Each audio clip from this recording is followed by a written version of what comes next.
flying in from Denver for the christening party. Well, how nice. I'll get to meet her next Sunday. Yeah, all the guys from work will be here. We're having a party over at the house. You gonna come? Oh, and Sister Stephanie. We wouldn't miss it.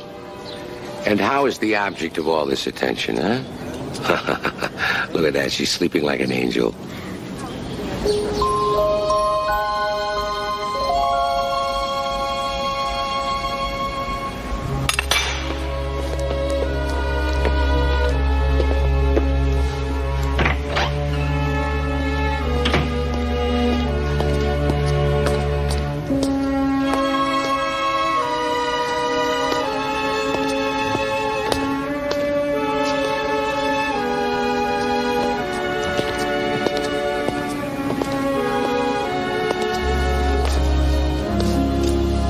Marie? Oh, Father Dowling. Time to fix one? Oh, no. You go right ahead with your prayer. Are you all right? Oh, you know me, I'm always all right.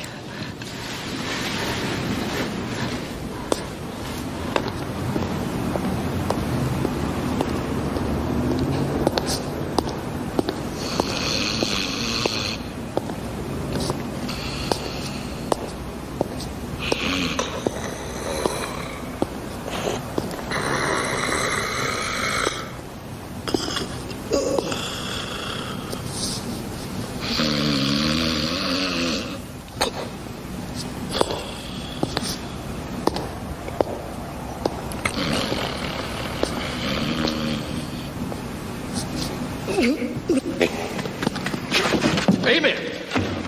Great sermon, Father. Just a great sermon. Yes, I can see how it kept you on the edge of your seat. Mass is over. I missed him. Missed who, Mr. Michael, no Mr. Just Michael. Now, I'll tell you who I'm looking for. I made a note here someplace. Here it is. I found it. Rick McMasters. Yeah, Rick McMasters? Yes, Rick McMasters. Yeah, I flew in late last night just to see him. May I ask why? May you? There is no stopping you. Frank, you are nosy, but you can't help it. God made you that way. How do you know my name? Who are you? Well, you might say that I'm an investigator. I look into things. Know what I mean? Not entirely, no. Whoa. I had forgotten just how much bones can ache. Whoa. So, where can I find Rick? Well, I don't think I can tell you that. Michael? This is important. Well, I'm sure it is. But you see, Rick is a member of my parish, and I'm afraid I don't know you. You see, you are stubborn, and that isn't God's doing. You became that way all by yourself. So long, Frank. A day. Trip. So I fell asleep. Big deal.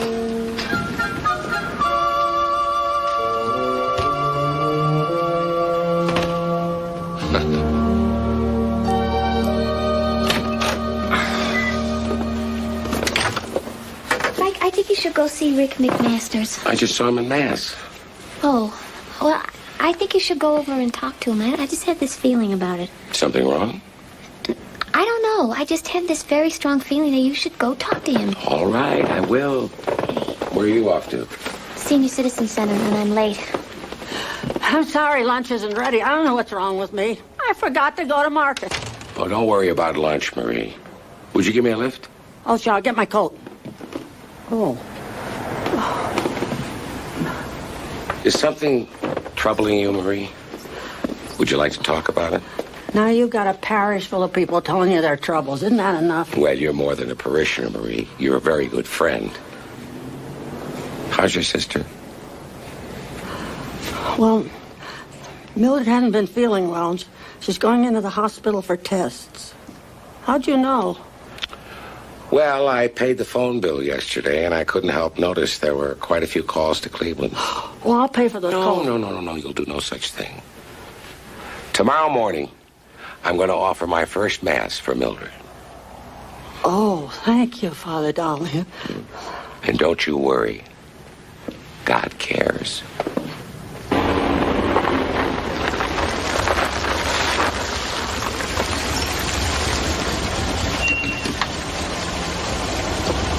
I'm going to walk back, Marie. Such a nice day. I'm going to tell Steve that I'm getting my exercise. Bye, Marie. Thanks.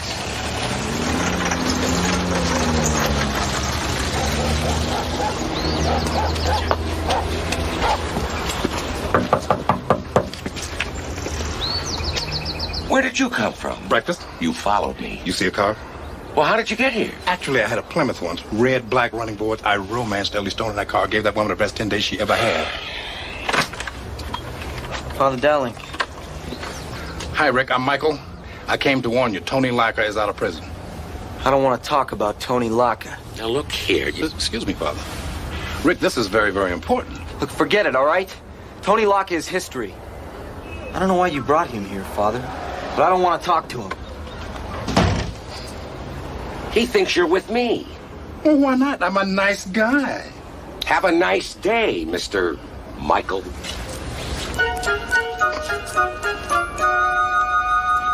Rick won't listen to me, That's up to Rick. but he'll listen to you. You think so? Then why'd he slam a door in my face? You'll go back alone. You'll talk to him. Ha!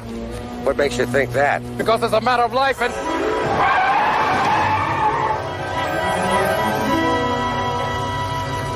You gonna stay in the street all day, Father? I almost got killed. You're here, you're breathing. Don't worry about it. The car was speeding. The driver didn't even see me, and he stopped just like that. Happened. You need to ride home. I'll never get a cab around here. Who are you? What's this all about? Questions. Always questions. Don't you ever just kick back, go with the flow? I can't believe this. Put it that way, I'll answer your question. We'll go to church. Why church? We'll see. You feeling okay, Frank? Fine. Now, if you'll just... The altar. Those posies? We can do better than that. How did you do that?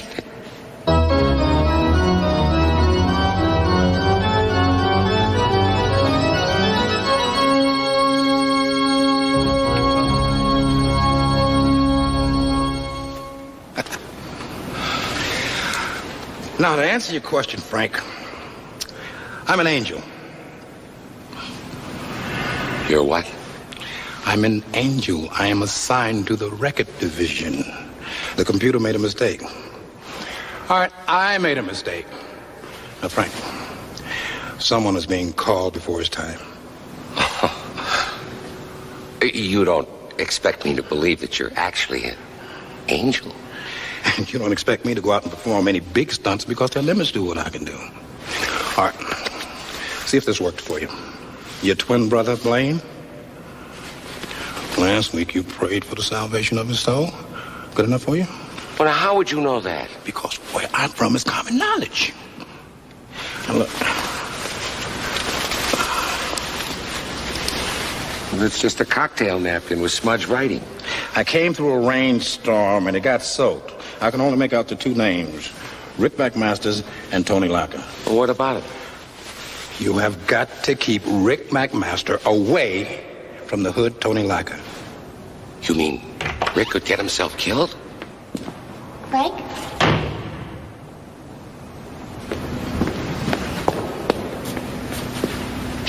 What is going on?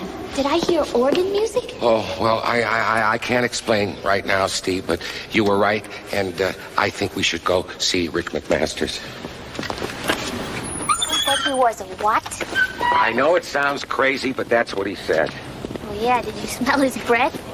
Look, Steve, I don't know whether he's an angel or not, but I've got to follow through on this. Frank, I think you've been working too hard.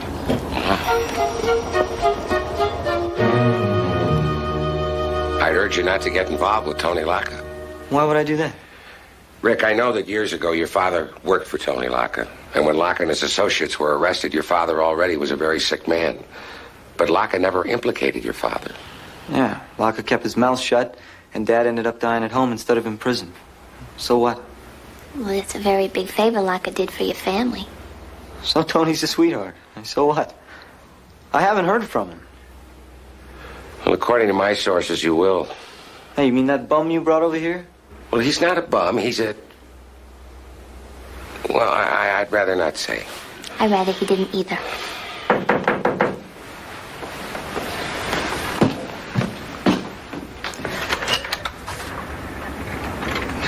Excuse me.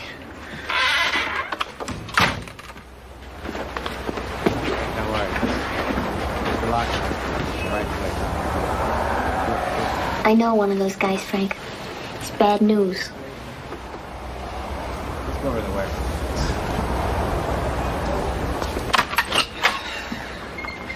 I gotta go pick up Sarah and Emily. Rick, we really must talk about this. Well, I'll call you, Father, before the christening.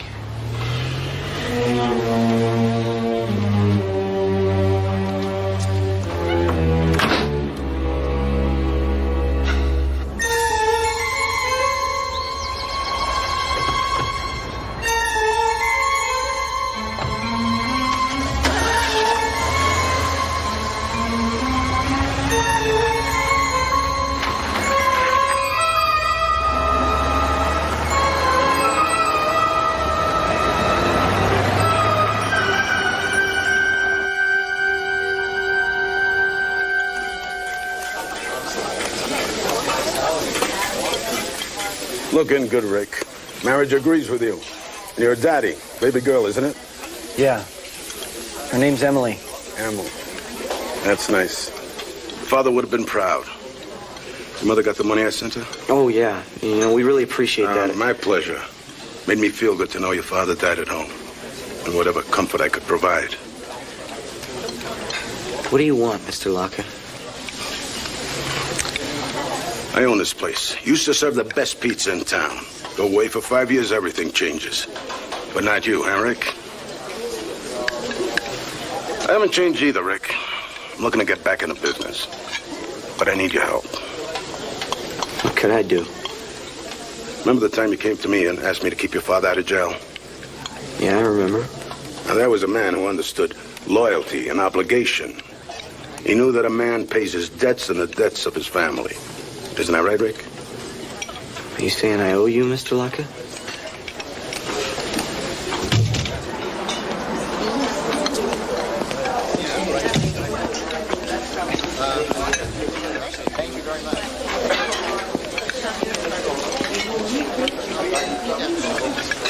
He's with Tony Locker.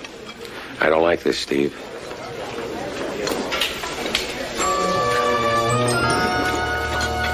They just struck a deal.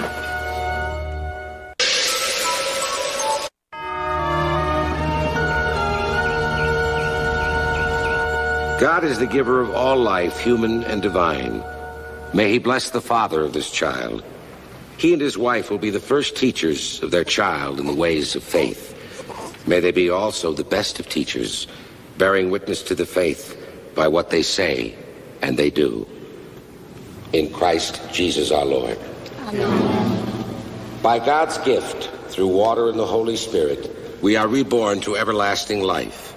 In his goodness, may he continue to pour out his blessings upon these sons and daughters of his.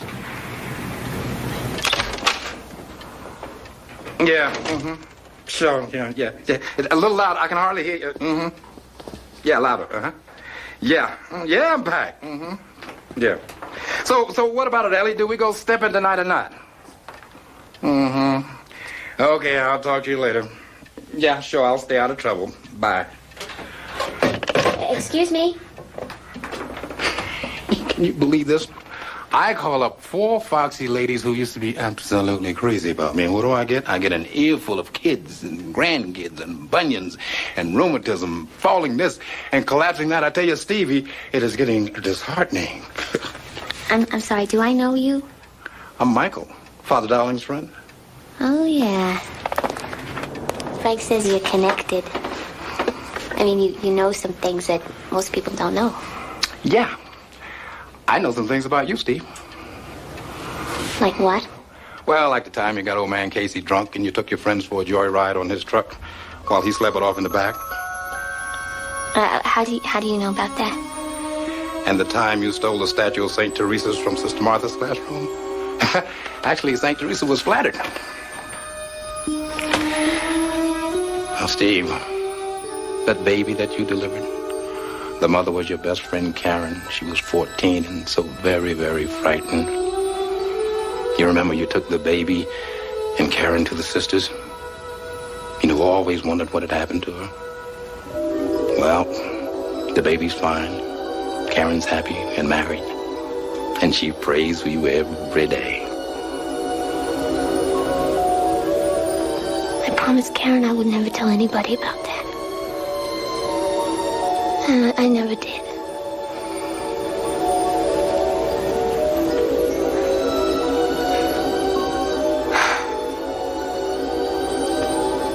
You really are, aren't you? You are.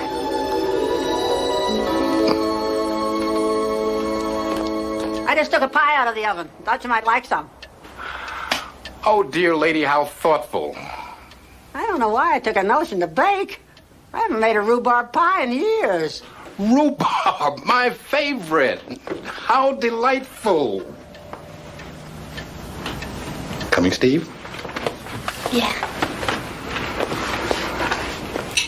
You put your thumb on the bottom on the ace. That way when you cut the deck, it's on the top.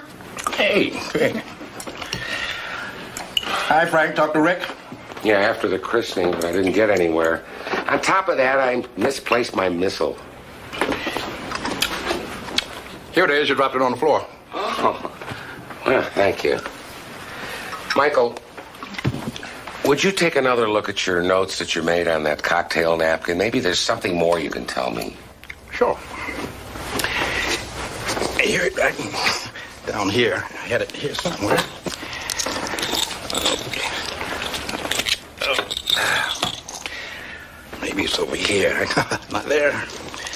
Okay. Yep. Not quite there yet. Got it here someplace. Maybe it's over here. Got it. Here it is. Not much though. Just a bunch of numbers. What about them? Beats me. Wait, you wrote them. Okay, I confess. On my way in, what with the rain and all, I stopped off in Cleveland, had a few beers just to ward off the chill. I can't exactly remember what these numbers mean. You know what? I think I'm going to go see Sarah. Bye, Michael. Bye. Good luck. Steve is very special. Gets a lot of attention up there. Now, Frank, let me give you some advice. You've done all you could do. From here on in, you stay out of it. Personally, I'm going to the track. Oh, wait a minute. You can't do that. Frank, your friend Rick has made his deal with the devil, or Tony Lacka, same thing. He's made the wrong turn in the road, which takes it out of my jurisdiction. Nothing I can do. So what if Rick has struck a deal with Lacka? Nothing's happened yet. Maybe we can still stop them. It's too late, Frank. Leave it alone, and that's my last word on the subject. Father Dowling, there's an article in here about the bishop I have not even mentioned once, and it was my idea. I'm sorry, I didn't realize you had company. Hi, Phil. Have we met? No, but I'm sure we will.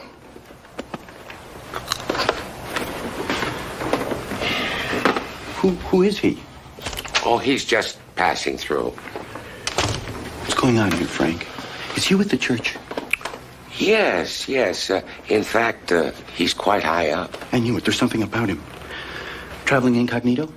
You might say that, yes. Say no more, Frank.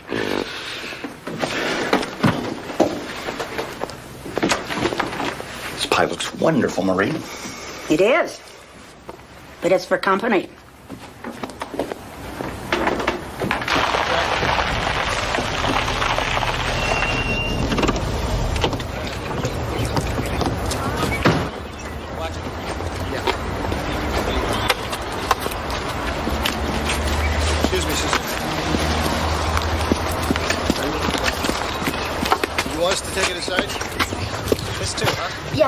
That one together? Yeah. Yes, ma'am. Hi, Steve. Hi. You're 3 hours early for the christening party. Oh, well, I just stopped by to say hello. Oh. What is all this stuff? This isn't all of it. You have to come inside. Look, isn't it wonderful? All of this from Rick's Uncle Tony. Oh. Yeah, it's wonderful. Sarah, do you know who this Uncle Tony is? Not really. Why do you ask? Well, let's just say that Uncle Tony doesn't give gifts without getting something back.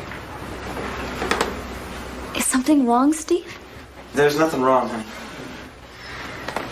You know, it's a blessed day for my family, sister. I'm glad you could share in our happiness. You're right. This is a special day. I'll see you guys later, okay? Kiss Emily for me. Oh, I will. Bye.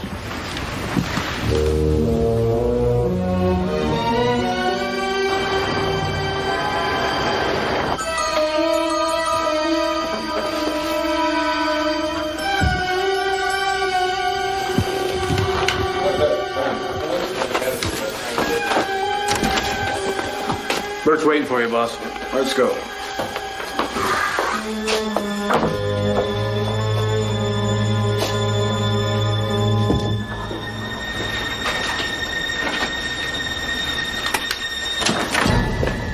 Hey. Oh, you must be here for the audition. Yeah.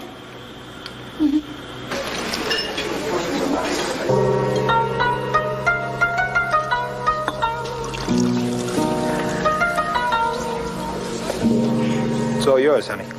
Thanks.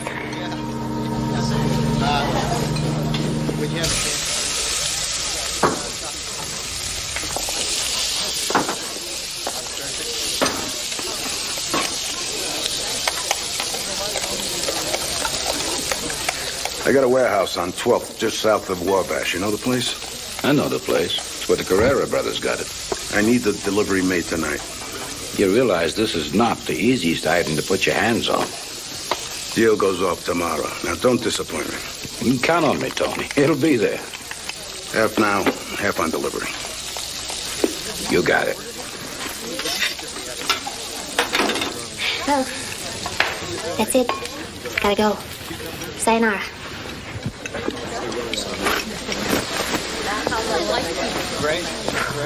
Hey!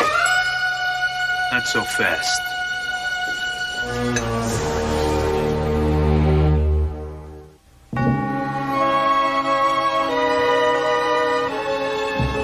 Hi, Frank.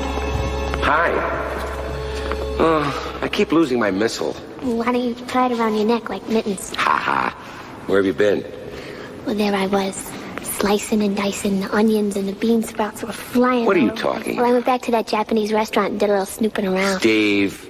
And I got caught trying to get into Locke's office. What? Well, it turned out okay, though, because they thought that I was there to audition for the chef. That's the slicing and dicing part. And the lucky part is that I auditioned at Locke's table, so I overheard him tell some guy named Bert to make a delivery tonight at a warehouse that Tony owns over on 12th and Wabash. Delivery of what? He didn't say. But it's got something to do with Rick? Sure looks that way, Frank.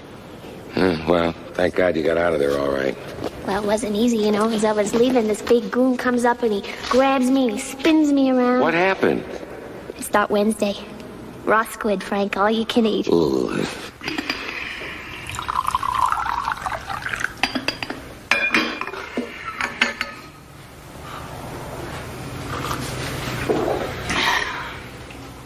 God is in his heaven, Marie. What could be wrong?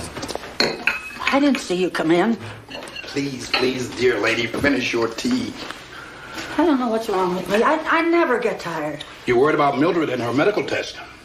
Father Dowling told you. Not exactly. But you are worried, aren't you? I'm worried sick. You know, I pray for Mildred. I'm lighting candles. I'm even saying a novena, but... But you don't know if God will answer your prayers. Oh, Mother taught us that God answers everyone's prayers. It's just that sometimes the answer is no. But God never said no to my mother. Gee, I remember when Mildred was sick, she had pneumonia, and my mother, God bless her, sat up all night by Mildred's bed saying her rosary, and in the morning, that fever was broken. But you see, my mother was a very good woman. She was sweet and devout. And I'm not as sweet as I should be. And I'm not as devout as I could be. And I don't pray all that much. Mildred is going to be fine. She is? Yeah. You see, you're a very good person, Marie. And if you fix me some lunch, you're going to be an even better person.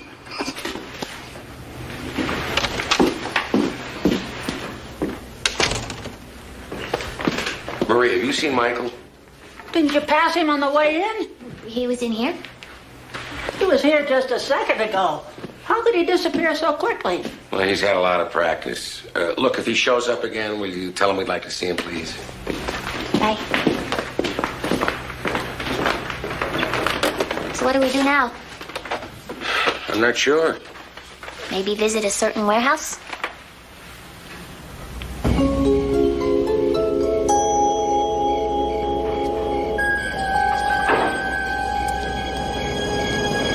Over there.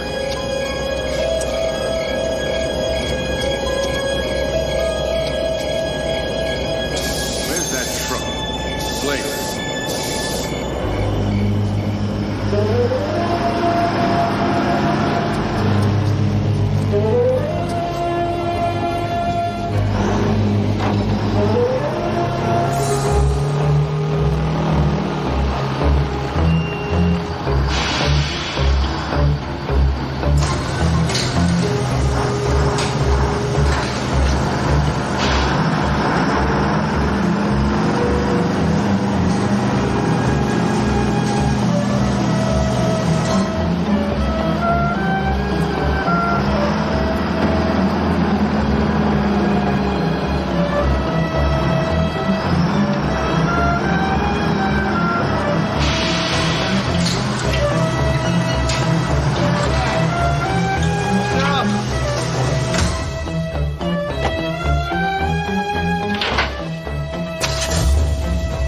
The other door there.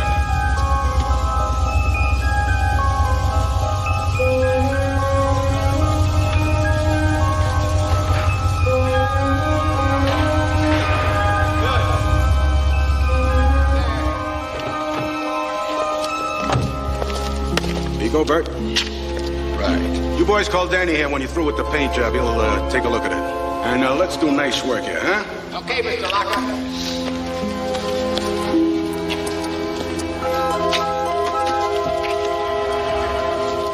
How's that, sir? Looking good. Bert, talk to you.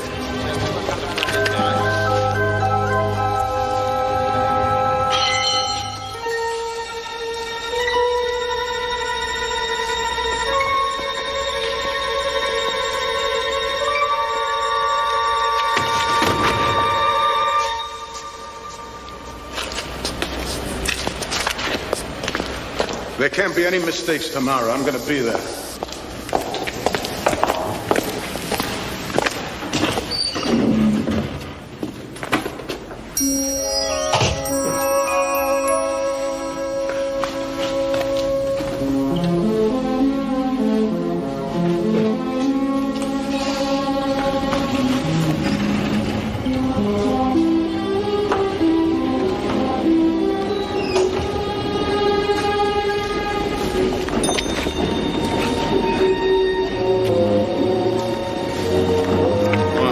Where are you taking me? Church.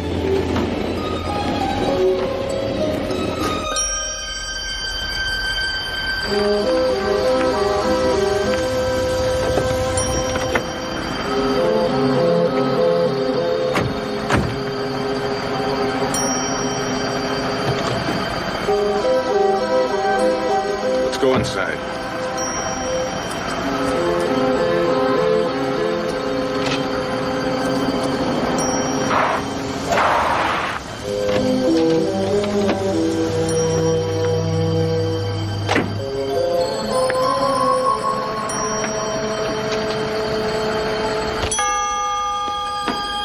Frank?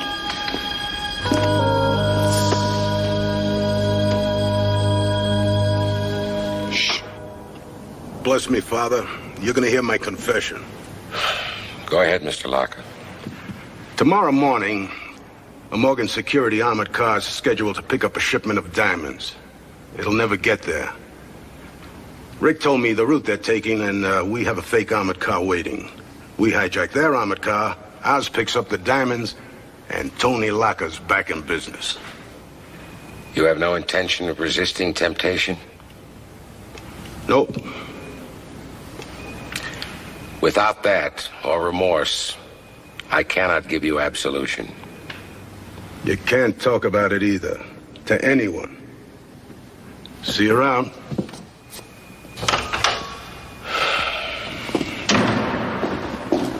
Let's go. Oh, Frank, are you okay? Yeah. Well, what happened? I can't tell you about it, Steve. You understand it? But what is the problem? I never used to have trouble finding a floating game. Gotta go. Bye. Perhaps I can help. You can? Forgive me for overhearing, but if you're interested in floating games, I can arrange for you to use the diocesan pool. It opens at 9 in the morning. Appreciate that, Phil. But some other time? Excuse me. I don't mean to pry, but I'm aware that you have some standing in the church, and I was wondering... You want to know what certain people think of you. Well, who wouldn't? I mean, one is always curious about the opinion of one's superiors, isn't one? All I can say is those in high places have an eye on you. Really? Yes. If I may be so bold, how do they see my chances for advancement? Relax, Father. You're going to live a very long life. You're going to spend it all in the church doing some interesting work. I'll always go wherever I'm called. That's the spirit. Now, I have a temporary problem. Could I put the touch on you for $50? My pleasure.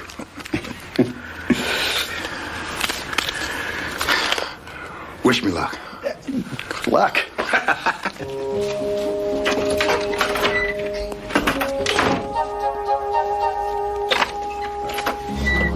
Father Prestwick, have you seen Michael? He was just here. You didn't see him when you came in? Did he say where he was going? No, why? Is there a problem? Yes, there is. We need a miracle.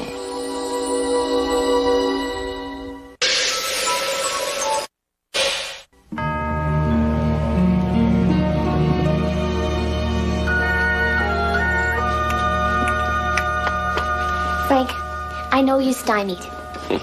You're right about that. Well, I think I figured out what your problem is. Tony Locker takes you into the confessional, tells you the whole story, and now you can't act on what he told you. Now, I know that you can't say anything, but I'm just talking out loud here, okay? Okay. Okay, see, there's certain things that I know, and nothing's gonna stop me.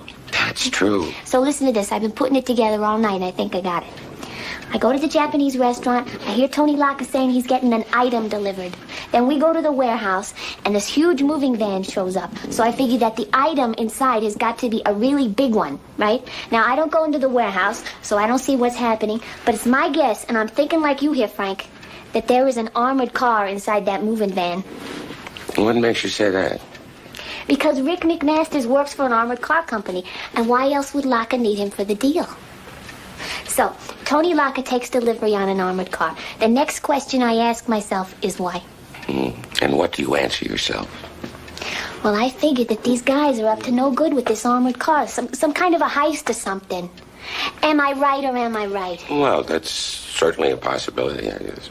Well, the only thing that we don't know is what they're going to rob, where and when, just so that soon. Yeah, that's true. But Michael has this napkin. It's got these numbers on it. Could be the time and the place or both. But Michael is gone. Oh, yeah. He could be anywhere. Oh, he probably went for a swim. A what? Yeah, the diocesan pool. Why would he do that? He said he was looking for a floating game. I think I know where to start looking. I gotta go have another talk with Rick. Or you might try the YMCA.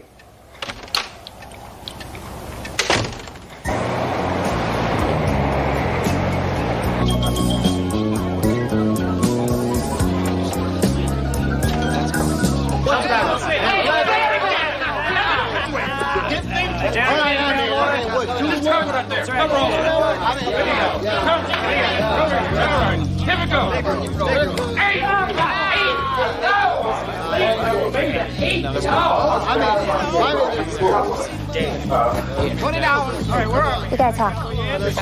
Okay. Let's roll the dice for me. I want them back. You having a good time, Michael? I am having the time of my life. Oh, come on, don't look at me like that. I only have 24 hours before I'm due back, and I would like to make the most of it. I'm going to take my winnings and go out and have myself a whale of a time. Hey, you know, I went to a lot of bars tonight looking for you. You know what I found out? Seems that a lot of people in your old neighborhood remember a guy that fits your description. A guy named Michael Moore. Michael Moore was a con man and a thief. Booze pretty good. Had an eye for the ladies. Sounds like a pretty good man to me. Yeah, well, they also told me about a fire in an apartment house. A lot of old people. They said that this Michael Moore kept going back into the house and bringing people out. And he went back in until he got every last one of them out. And then he went back in one more time, just to make sure. And the roof collapsed. He died in that fire. Michael Moore was a hero. He couldn't walk away from saving a life. Hey, Michael, it's your roll. No way. It's true. You got it. All right, you in this now? Let's go now. Now you're feeding all the money. Put it all down there. Come on. Let's go. Come on. Snake Eye. How do you like that? None brings me bad luck.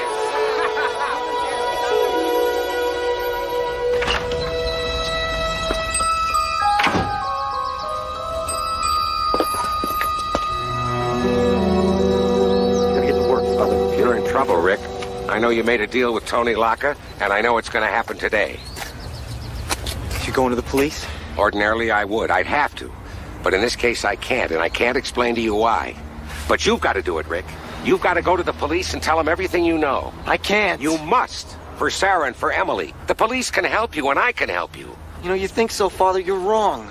You can't just cross a man like Tony Locke and get away with it. If they don't get me, they get Sarah and they get Emily. Rick, wait a minute. Listen to me, please. You've still got a choice. You're wrong, Father. My choices were over the day my family took favors from Tony Locke.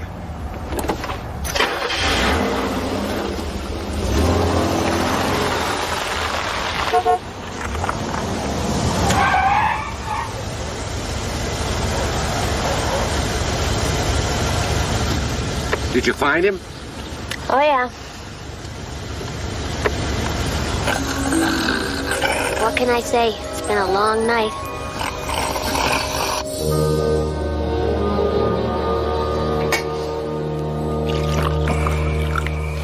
Drink this. Thank you. This is powerful stuff. Have another touch of that rhubarb pie, please. This place where you, work, do they go by international time? What? Military time. Yeah, that's right. Well, then this 13:15 could be 1:15 in the afternoon. Yeah, 1:15. Right, that's 10 minutes from now. Well, where, Michael? Corner of 31st and Crawford. I remember. Marie, call Clancy and tell her we're on the way.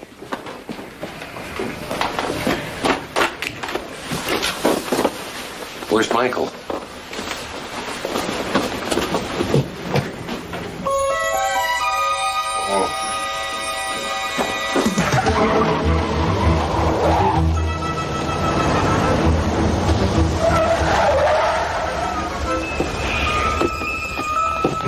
It's almost 1:15. Where are they? Over there, Frank, look.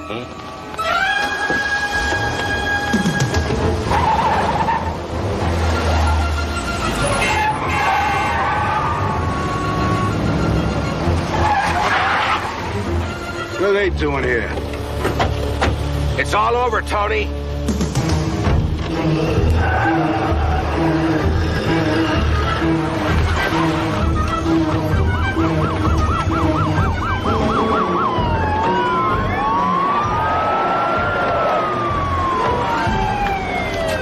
You broke your vows. No, I didn't.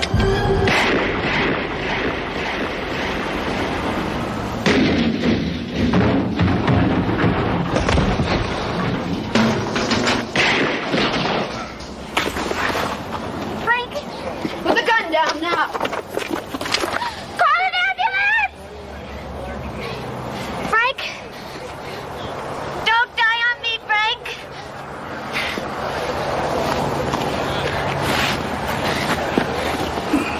He's not breathing, Michael. Now, let me take a look, sister.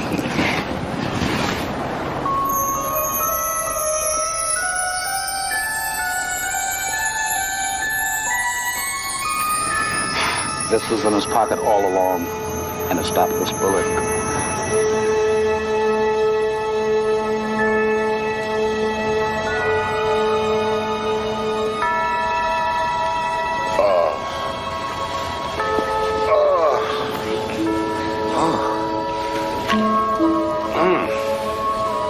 Must have knocked the wind out of me.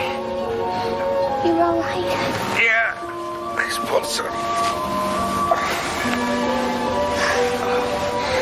Michael's here, Frank.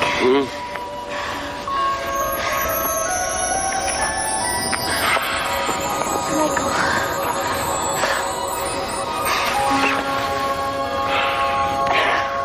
It's okay.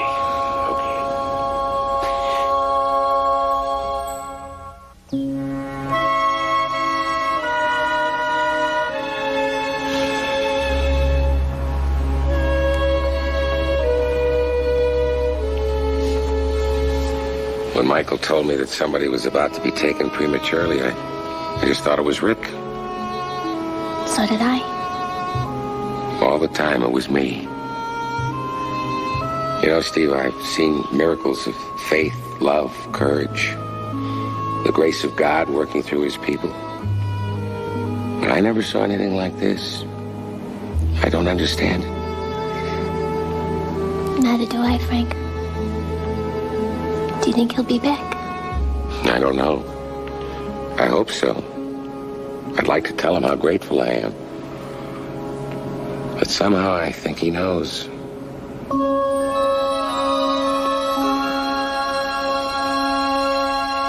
Goodbye.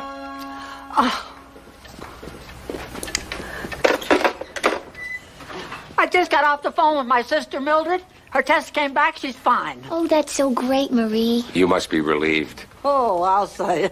Where's Michael? I think I'll make him another rhubarb pie. Well, Michael's gone. I don't know when he'll be back. Oh. I think I'll make a pie anyway. Michael's gone. Oh. Michael's concluded his business? That's right. I had some wonderful ideas I wanted to share with him. Notions about fundraising, financial restructuring. And there's the matter of the $50 he owes me. It's a $50 bill. Where did this come from?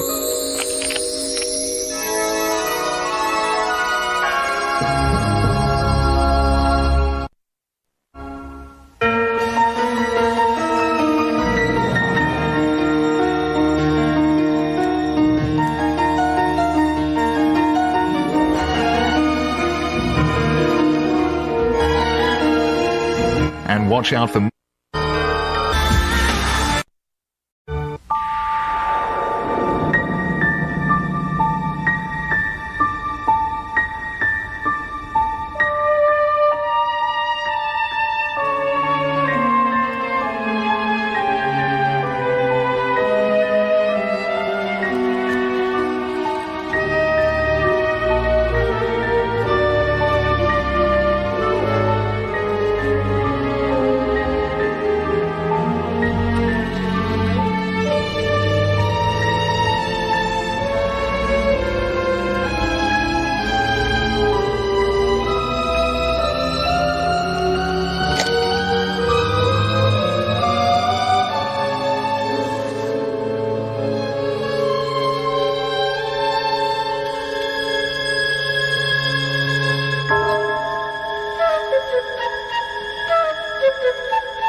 All right, kids. Now, Sister Stephanie is passing out these cards, and you write down your choice for your confirmation name, okay? Well, you guys, your confirmation name should be the name of a saint that you think is really cool. Somebody that you really admire, you know. And I'm talking saints here. I don't mean like TV stars or rock and rollers or anything like that. You know, last year we had 2 Madonnas and a MacGyver. But they didn't get away with it. Good. I see preparations for the confirmation are coming along. The bishop is going to be so pleased when he sees how we've spruced up this church. Where's Harry Gulliver? I don't know. He's supposed to be retouching the frescoes. They've got to be finished before the bishop arrives for the service on Sunday. Why isn't he working on them? Well, he hasn't shown up yet. Now, Harry's a wonderful painter, but he's not the most reliable person in the world. You vouch for him, Frank? Well, I know, and I'm trying to help him. Listen, If you're waiting for Harry Gulliver, just don't hold your breath. What do you mean, Marie? Well, his girlfriend Iris just called. He's off on another one of his benders. I knew it, Frank. Did she say where he is? He's at the loft. He got up this morning, got drunk, went over to some art gallery and slugged the owner. Fella named Dennis Cray. Oh, no. Why did he do it? Well, Iris said this Cray fella bought one of Harry's paintings for peanuts, and then he sold it for a lot of money. No wonder he went crazy. Yeah. Let's go. Could you get their cards back, please? Sister. Bye, guys. Marie, would you help me collect these cards, please?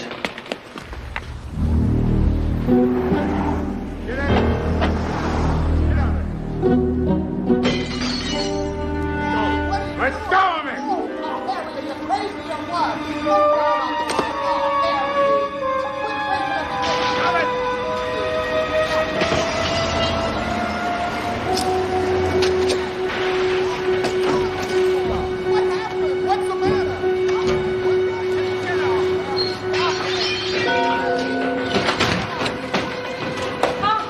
Father Dowling, sister, Harry's totally lost it, totally. He's tossing his paintings out. What's gotten into him? Got a quart of cheap gin. I can't take it anymore, Father. I've been Harry's inspiration and his mistress. Sorry, Father. And his nurse and his cleaning woman since I was 18. Well, I have had it. He's all yours. Take care of yourself, Iris.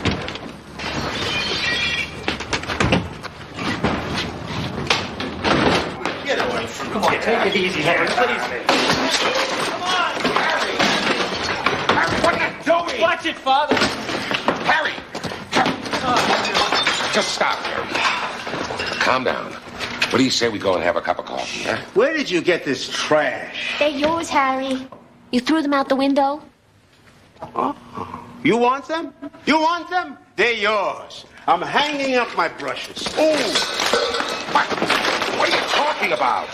There's no place in the art world for painters anymore.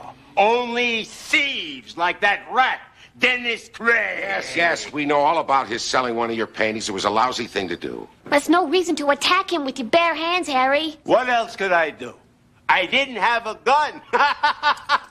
And that's no reason to destroy your work. What's work? This? This is junk. Oh, the only good work I've done in years, somebody stole right from this lawn. Harry! Harry, for God's sake.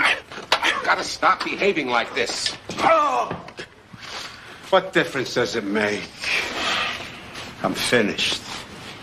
It's all over for me. The world belongs to thieves and Philistines.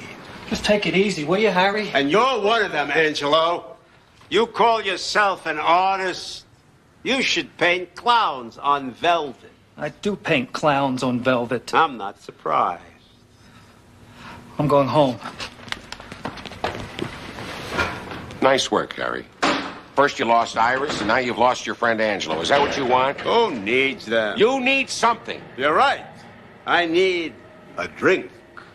Harry, you are killing yourself with this stuff. You don't understand. Dennis Cray ripped me off. I am emotionally involved. No, Harry, you are spoiled and selfish. You don't drink because you're emotional. You drink because you're a drunk. Steve. It's true, Frank, and he knows it. I'll be outside. Harry. What? More abuse? You don't understand the artistic attitude. Have a drink. If you don't put that bottle down right now, I'm leaving. And then you won't have anybody to care what you do to yourself. Don't let the door hit you on the way out. Goodbye, Harry. God help you.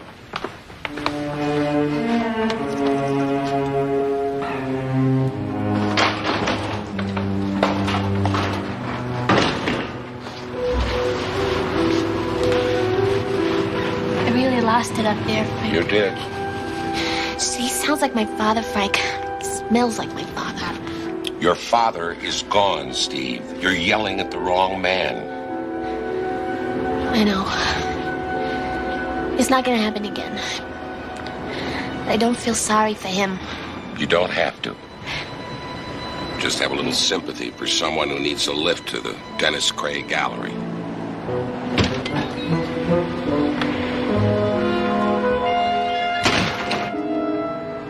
Do you mind if I ask you a question, Mr. Cray? What did you pay Harry for his painting? $500. $500. And only because I felt sorry for him. How much did you sell it for? I was so outraged by the woman's attitude that I tossed out the first figure that came into my head. And to my utter amazement, she said yes. How much? 28,000. Excuse me. Isn't Harry entitled to some of that money? You don't know anything about business, Father. Your friend Harry Gulliver is lucky I don't have him prosecuted for assault and battery. Now, what kind of publicity would that be for you, Mr. Cray? I can see Harry getting up in court and telling his side of the story. All right. I'm willing to drop the whole matter. I'll tell him. Provided he stays away from me. I'll tell him that, too. Sorry, I didn't know you were busy. Not at all. Hello, Mr. Hewitt. Goodbye, Father Dowling. Goodbye.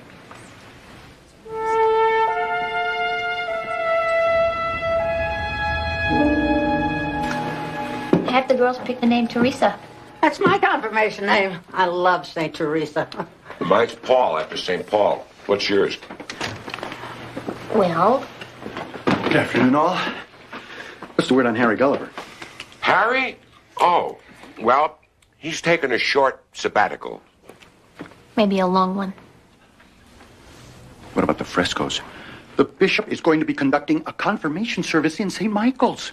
Yes, we all know about that, Father Presswick. He is going to be staring at unfinished seraphim and cherubim that look like teapots. I'm afraid there's nothing we can do about it. Phil, the Vatican has a lot of frescoes that are unfinished, need to be repainted all the time. It doesn't bother the Pope. I'm sure the bishop can handle it. Yes, but I gave him my word. And I relied on your assurance, Frank. I know, and I'm sorry. Father Prestwick, what about some lunch? I'm too upset, Marie. What have you got? Tuna sandwich. I don't know. Maybe just one. Not too much mayonnaise. I'll get it.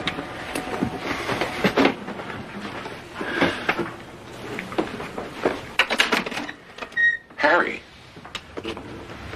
Father, can I talk to you? Well, sure. Come on in the study.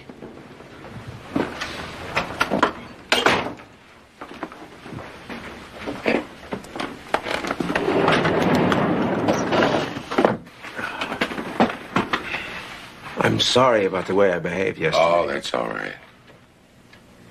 I don't know what to do. About what? Look, I know I have a drinking problem. I want to do something about it. You mean that? Of course. I always mean it.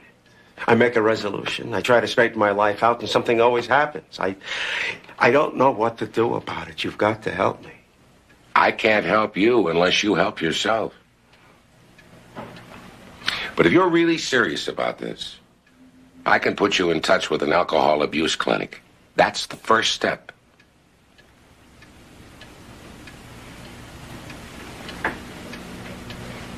All right. Thank you, Father Dowling. I'll see you in church tomorrow morning. I still have some frescoes to finish in there. When you're up to it, Harry. I'll be up to it. I feel better already. You're very good at your job, Father. Well, thank you. I try. You know, I feel like doing a little painting. First time since that rat Cray ripped me off. That's a start. See you tomorrow.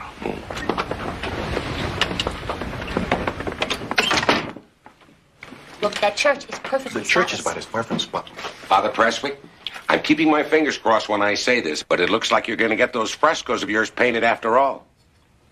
Really? In that case, Marie, I think I'll have a little dessert. I'll see if there's any pie.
better, Harry?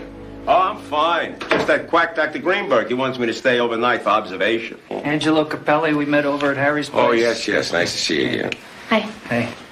Listen, Harry, we need to talk to you alone for a minute, all right? Oh, sure. Angelo, run downstairs. Get me something. Juice, something, anything. Go. Come on. We're glad you're feeling better, Harry. But you've got some explaining to do. About what? Well, the hospital did a blood screen on you, Harry, and they found traces of LSD. What? All I drank since I left the rectory was orange juice. I swear to God. LSD? Yeah. I'd never go near that kind of stuff. I mean, not even in the 60s. I swear. What happened last night? I came home. I felt like working, so I mixed some colors together and I started fooling around. I remember there was this picture of the devil in my mind. I couldn't get it on the canvas. The devil? Yes, the devil. I kept seeing this face. I couldn't concentrate. I couldn't nail it down. And then all of a sudden, the place blew up, and I woke up here. Sure sounds like you want something, Harry. Well, I felt kind of spaced out, but all I had to drink was orange juice. What caused the explosion? I don't know. I didn't do it. I got it. Someone's trying to kill me. Now, who would want to do a thing like that? Oh. You don't understand the art world, do you, Father? Now listen, with me dead, my prices would go through the roof. Whoever stole those paintings of mine from the loft, they could sell them. They'd make a fortune. You probably threw them out the window. Never. Those were my nest egg, my legacy to the world of art. I'd never touch those canvases. Harry, you were drunk. Yes, I was drunk. I wasn't crazy. Father, Van Gogh, he sliced off his ear. He didn't slash his masterpieces. Who do you think might have done this? If I knew, I wouldn't be sitting here. I'd be out there taking care of them myself, personally. Okay, let us look into this. Father, you find those paintings, you'll do the world a favor. Thanks. Got you some juice. You believe Harry? I think we ought to take a look in his loft.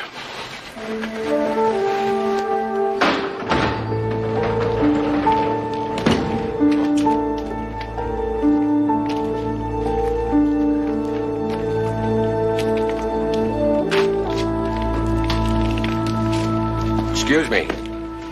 We're friends of the owner. Any idea what caused this? Sure. The gas was on. The guy happened to light a cigar. We're just going to look around, if that's all right. Be my guest, Father. I'm just leaving. Thank you. And Harry says he wasn't drinking. Oh, Steve, I know how strong you feel about this, but... Well, suppose Harry's telling the truth. Well, I know, but just suppose. How do I do that? Well, suppose somebody slipped him the drug without his knowledge. How? I don't know.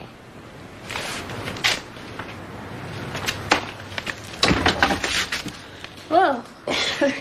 Now, if Harry'd eaten that, it would have killed him on the spot.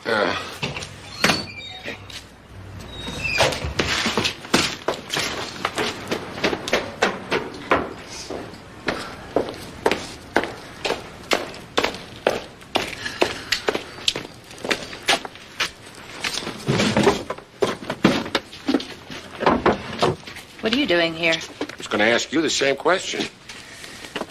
Looks like Harry had quite a night. Just came here to get the rest of my things. Iris, if those are your things, don't you have a key? Yeah, I just don't know where I put it. Sister Stephanie? Oh. No problem.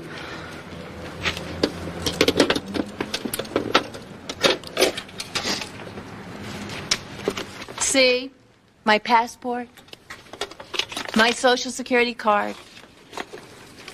My unemployment book. Does that satisfy your morbid curiosity? Iris, does Harry buy his own groceries? Are you kidding? If I didn't buy Harry's groceries for him, he would starve to death. See ya.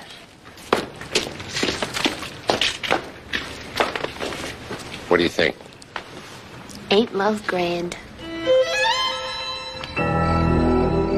Thanks a lot, Clancy. The police lab says that every bottle in Harry's refrigerator contained LSD. So then somebody went in and spiked everything in Harry's refrigerator, so no matter what he drank, he'd hallucinate. Right. Oh, Frank, was I wrong? Yeah, we're all guilty of that sometimes. Right now, we gotta find Harry. Somebody tried to kill him once, they'll try it again. Come on.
Excuse me, but visiting hours are over. This is an emergency. Sorry, Father, we're not supposed to make any exceptions. Yeah, but this patient is in great danger.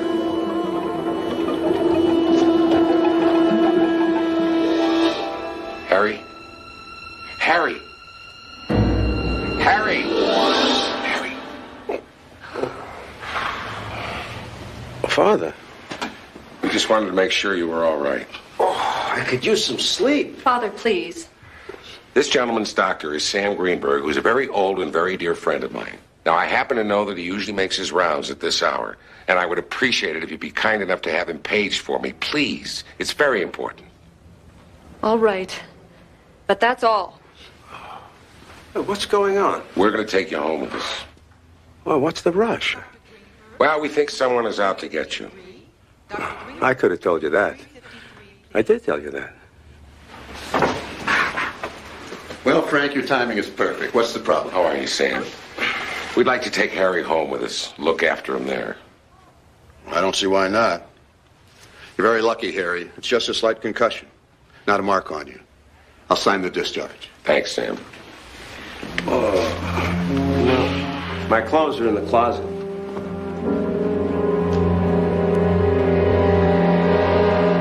No, the other closet.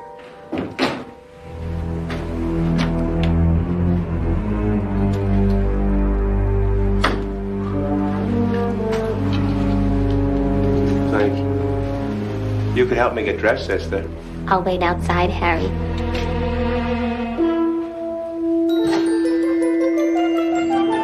Oh, not too strong, Marie. Remember, I'm on the wagon. Harry, don't rub it in. Listen, I really need to apologize to you. I told you, forget about it. I'm used to people thinking the worst about me. It's part of my image. Next question, Harry.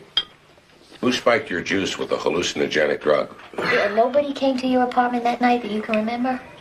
I was so strung out that night that all I can remember is trying to paint, and I couldn't concentrate. But I remember somebody else was there. I don't know who. That face. And it was the face of the devil. I was hoping it would be someone more accessible. Yeah, like Iris, for instance. Iris? Well, she could have got a hold of those stolen paintings somehow, you know? Excuse me. Listen, if Iris was going to bump me off, I'd have been dead already. Well, Father Prestwick, we were worried about you. You didn't show up for dinner. Oh, it's all right, Marie. Any dessert left? I'll see if there's some ice cream. Good evening, all. Bill? Mr. Gulliver, I heard you were in the hospital. It is wonderful to see you on your feet again. Where's Steve? I think she was going out. Out where? I don't know. She was putting on her coat. Steve?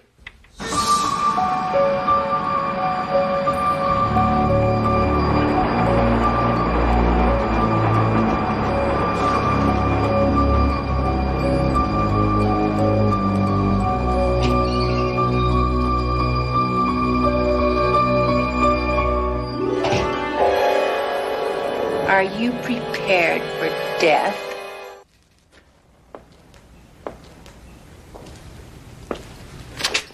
Are you prepared for death? This will not bring death.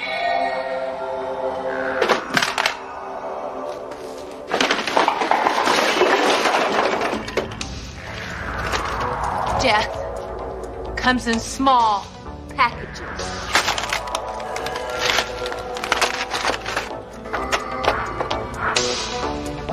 We are the planet. We kill ourselves.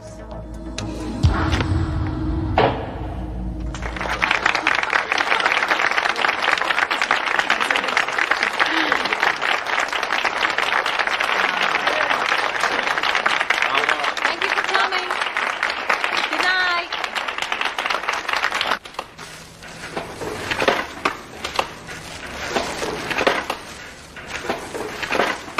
Iris, what was that anyway?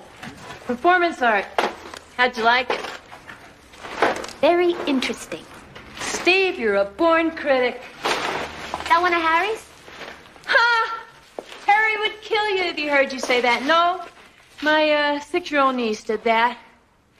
The only painting Harry ever gave me, he slashed one night when he was drunk.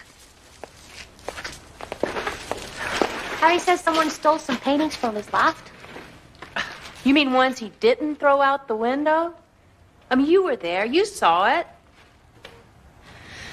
Look, sister, I love Harry, but all of this talk about missing paintings is just another one of Harry's paranoid fantasies. But Iris, what if it isn't? I mean, this guy Cray, he took one of Harry's paintings. He sold it. He made a lot of money. Let me make it simple for you, Steve. Harry Gulliver is not my problem. And if you'll take my advice, you won't make him your problem either. You'll live to regret it. Now, if you'll excuse me, I've got things to do. What were you last night, Iris? Steve, I hope you're not accusing me of doing this, because if I had stolen Harry's paintings and sold them, I wouldn't have this drawer full of bills I can't pay. You want to take a look at them? Be my guest. You can have them if you want, because I sure as hell can't pay them. I can't even use this because the phone company cut me off. Look, Iris, somebody went into Harry's place. But it wasn't me. Now, why don't you do me a favor and get out? Okay.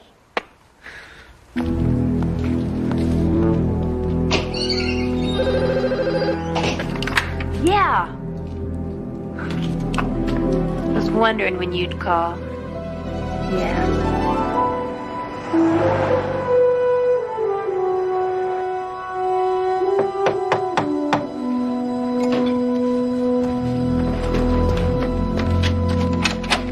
Father Dowling. Am I disturbing you? No, come on in. Hey, what a nice place, Angelo. You seem to be doing very well for a struggling painter. Well, I get along. Better than Harry, it seems. Oh, Harry could have it all if he wasn't, self-destructive. Did you know that somebody tried to kill him? Oh, I hear that all the time. Come on, let's have some coffee. Oh, thanks. No, this time it's true. Seems that somebody slipped a hallucinogenic drug into his orange juice at his loft the other night. And, instead of killing him outright, that drug made it look like he'd been drinking, blew himself up in an alcoholic stupor. It almost worked. Harry must have a guardian angel watching over him. Yeah, well, he's also got a potential killer who may strike again. I'm just trying to find out who and why. Well, I wish I could help you, Father, but this is all news to me. I haven't got a clue. Yeah.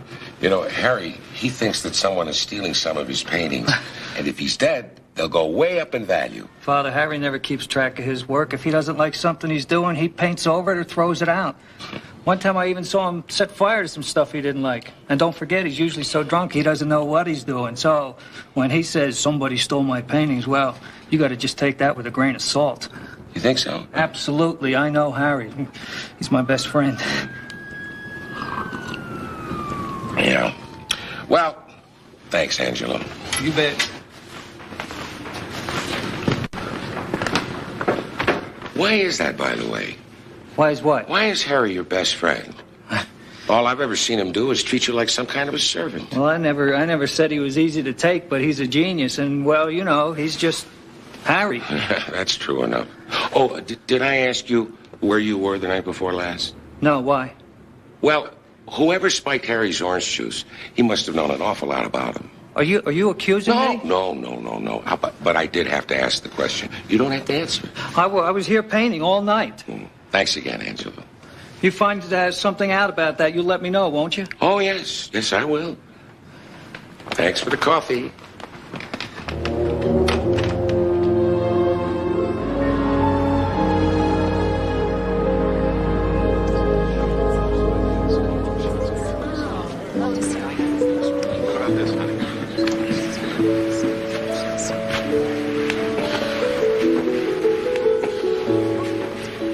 Do you like it, Father?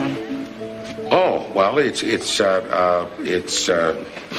very expensive. Well, you're entitled to your opinion, Father.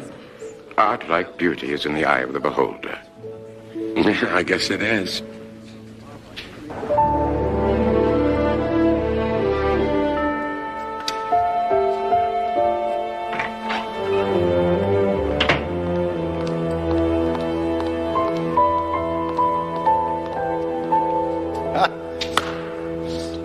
The artist at work. It's just like Michelangelo in the Sistine Chapel. Michelangelo wasn't interrupted all the time. Yes, he was. Pope Julius II. When will you be finished? I don't know. Michelangelo took about 2-3 years. What is it you want? I wanted to see how you were coming along. Everybody's a critic. Go away. No, I'm entitled to be here, Mr. Gulliver. This is a church, you know? Yeah, well then, go pray somewhere. Stop looking over my shoulder. Harry, do you know there's a painting by your friend Angelo hanging in the Cray Gallery, priced at $25,000? That's ridiculous. Angelo couldn't even sell his stuff to paper a bathroom.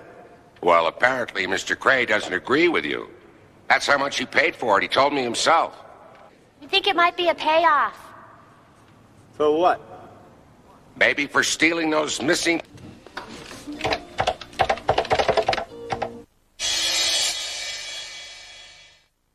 Have you ever... I keep reading these words, impressionist, expressionist, here in your catalog, and, well, I was just wondering if you'd be kind enough to explain the difference to me. You called me out here for that. Oh, I'm so sorry. You're busy, huh?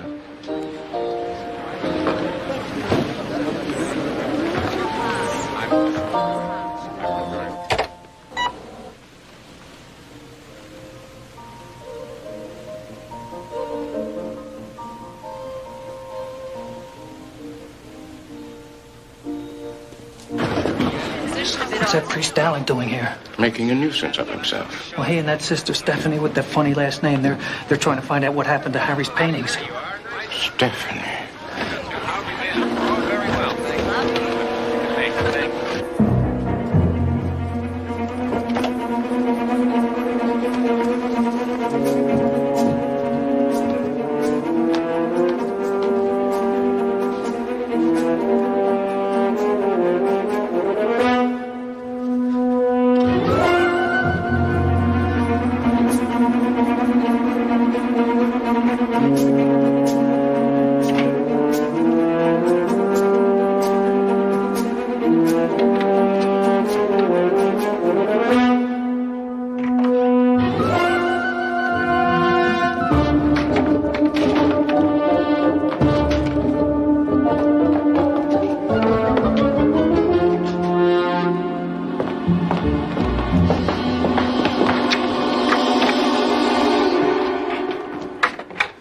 it's her, Mr. Cray. Sister Stephanie, I presume? Now, just a minute before you do anything foolish, Mr. Cray. Your friend here is trespassing. Yeah, and I found a great place to do it, too. Frank, you want to see 8 Harry Gulliver originals? Here you go. Well, looks like you two have some questions to answer. You may go. I trust we can discuss this like reasonable people. You're going to give us a reasonable explanation of how you stole Harry's paintings and then tried to kill him? I took them. That part of it is true, but we never tried to kill Harry. He's telling you the truth. I had Angelo take them without Harry's knowledge. We figured he'd never know the difference. We'd sell them and give Harry his fair share of the money. Oh, like you cut him in last time? And besides, the night Harry was almost killed, Angelo and I were meeting with a prospective buyer. That's why I couldn't tell you where I really was. Which, by the way, we can prove. Well, I hope you can. Because if you didn't try to kill Harry, who did?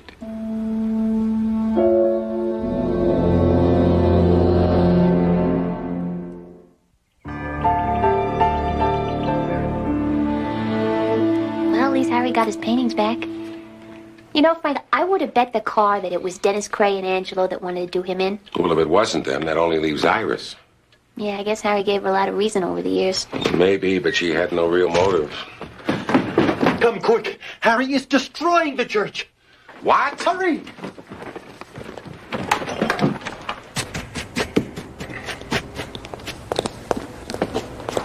What are you doing? I'm getting it. It's coming. I'm getting it. That face. I'm getting it. It's here. Frank, make him stop. It's the devil. I got it. Sure. Now I know what happened to me. Look at that. Sure.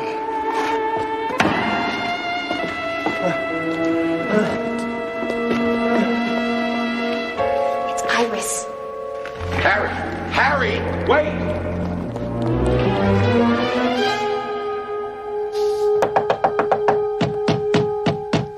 Who's there? Iris! Let me in!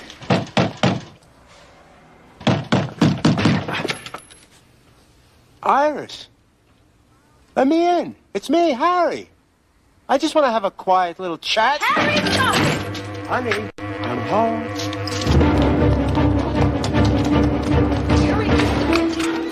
Harry! Easy. You're the devil. You tried to kill me. Stay away from me. I'm warning you! You hate me. You've always hated me. No, Harry. I love you. Oh, yeah? Then why did you try to murder me? Huh? Please, Harry, calm down. Calm down? Calm down? You'll pay for this. I'll see you in hell. Come on.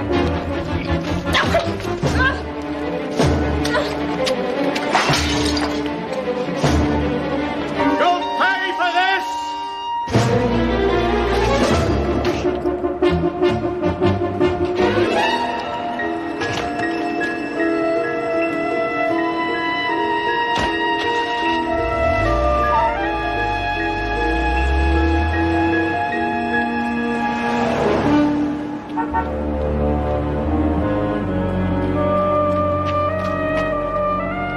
Iris bought it. She really thinks I'm gonna kill her.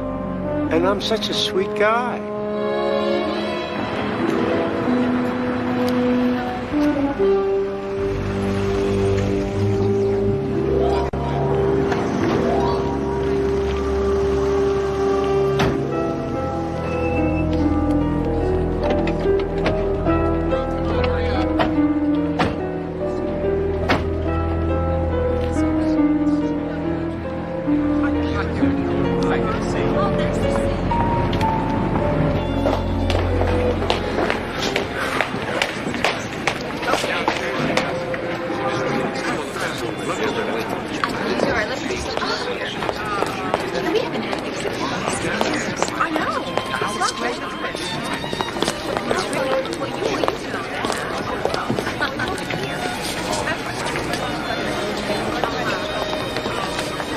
Dennis Craig. I knew it.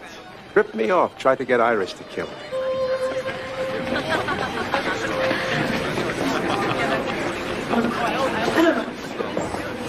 Now who's she talking to?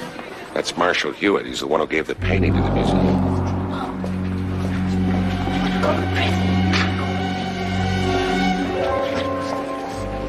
He doesn't seem very happy to see her.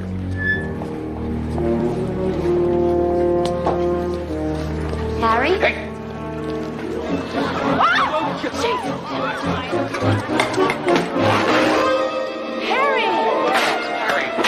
Harry, what are you doing?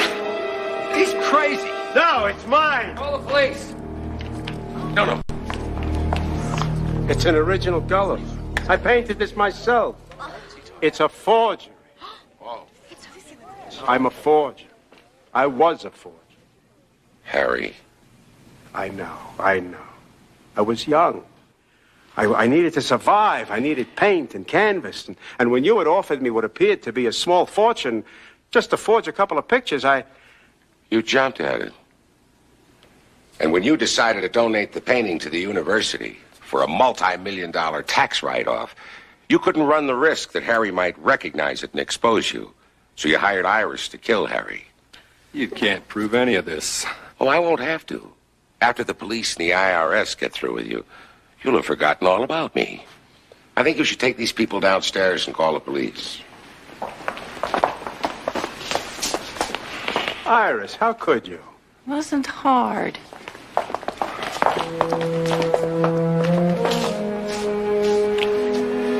Harry, let's go. Are you okay? Too much blue.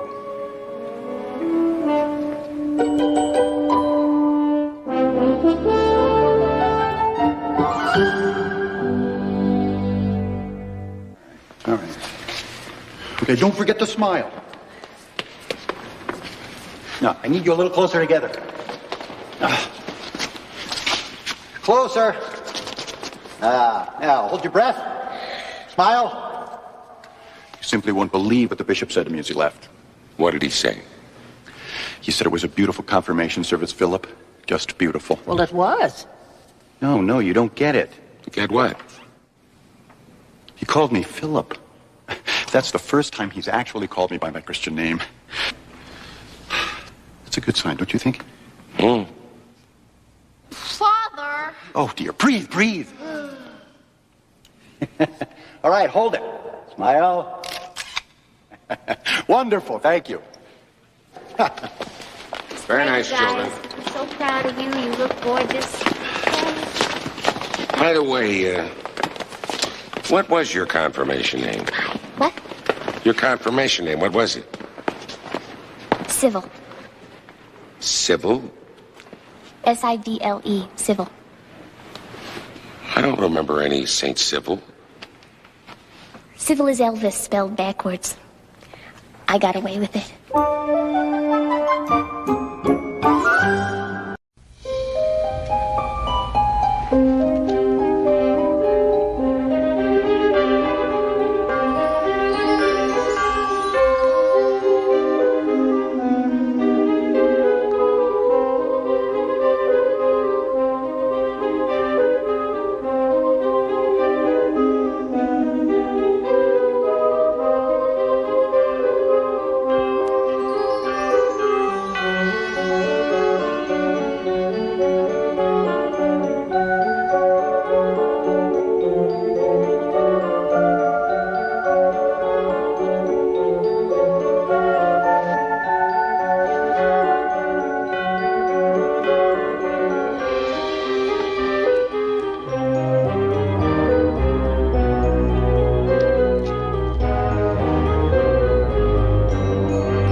Here, Mr. McCauley. Money makes you tall and handsome. Remember that, Mark. Let's welcome our guest.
What's up?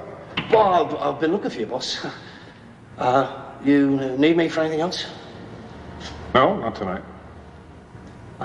Okay, then. Well, I'll see you tomorrow, yeah? Ernie's a wreck. What's making him so jumpy? Beats me. His girlfriend's pretty and his bookie's paid up. Maybe Ernie's been working too hard. Tag along with him, Mark. Relax a little.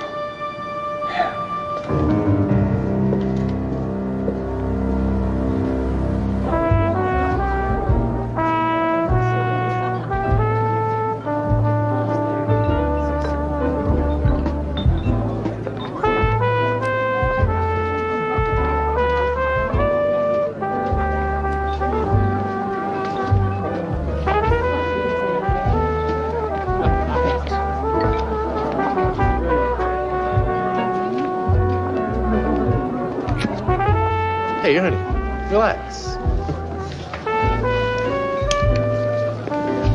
Scotch, rocks. Hey, everything okay? Great, yeah. Why? Oh, boss thought you seemed kind of nervous. Oh, it's the girlfriend. She wants to get married. Dump her. Yeah, well, been thinking about it. But I'd miss her. For about 2 minutes. Look over there. She hasn't taken her eyes off you since you came in? You're kidding. She's hot, Ernie. Just ask her to dance. Why not?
Women? Yeah. Well, it's a good thing you didn't score. The boss just called. He wants to see us. What's up? You worked for him long enough to know better than to ask that. We'll find out when we get there. Come on.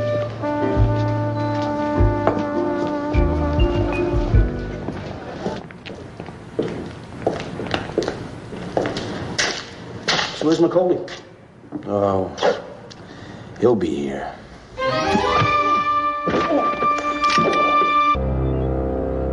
Can you believe that Mother Margaret is celebrating her silver jubilee at the Holy Mother Convent? Seems like only yesterday she was Steve's age. Morning, Frank. Morning, Marie.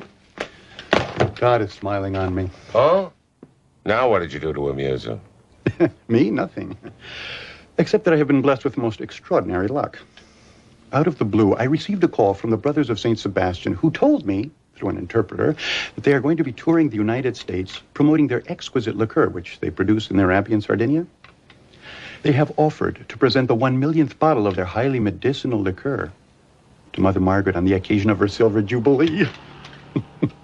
And that is the kind of publicity I pray for. Oh, I know. I heard you. I'm sure Mother Margaret will be happy to hear about that. Not one word to Mother Margaret's sister. The brothers would like this to be a surprise. Well, since you asked Phil, I won't say anything, but Mother Margaret is not very big on surprises, you know. One time, this cat I smuggled into the convent had kittens in her parlor. She made me scrub floors for a month. That's just the consequence of breaking the rules, Steve. I know. She always catches me fair and square, you know. When I was a postulant, I must have scrubbed 500 miles of linoleum. Thanks for everything, Marie. You tell Mother Margaret that I send her my best. You have a wonderful time. Thanks. Bye. I'm gonna miss you guys. Oh, I almost forgot. With all the excitement, I forgot to eat breakfast. There's always tomorrow. Hey,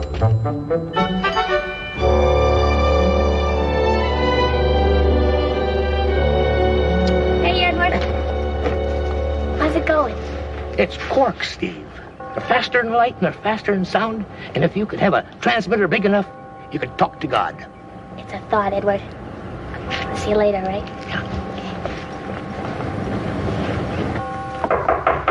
Come in.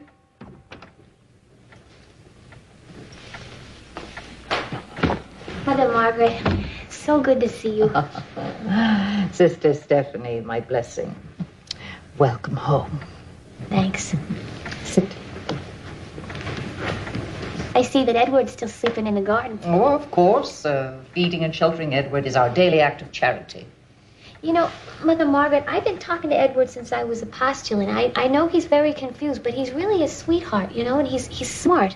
Well, Edward is not of sound mind. But I have this feeling that he could be if we could just get him to a doctor. Sister Stephanie, do not concern yourself with Edward. He will always have a home with us. But, Mother Margaret, I think he could get better. He's only talking to the wall. The subject is closed.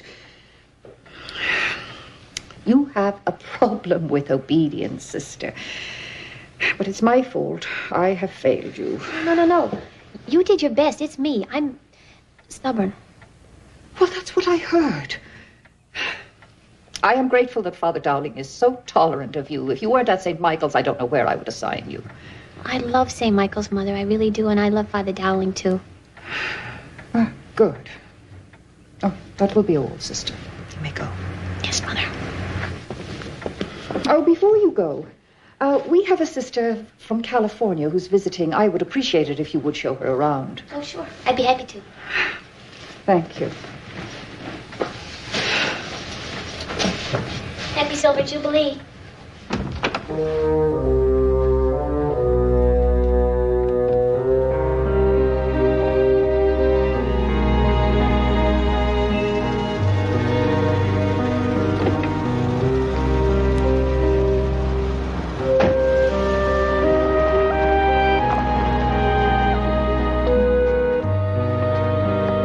Help you. I'm Sister Mary Catherine from California. Yes, we've been expecting you. Thank you, sister.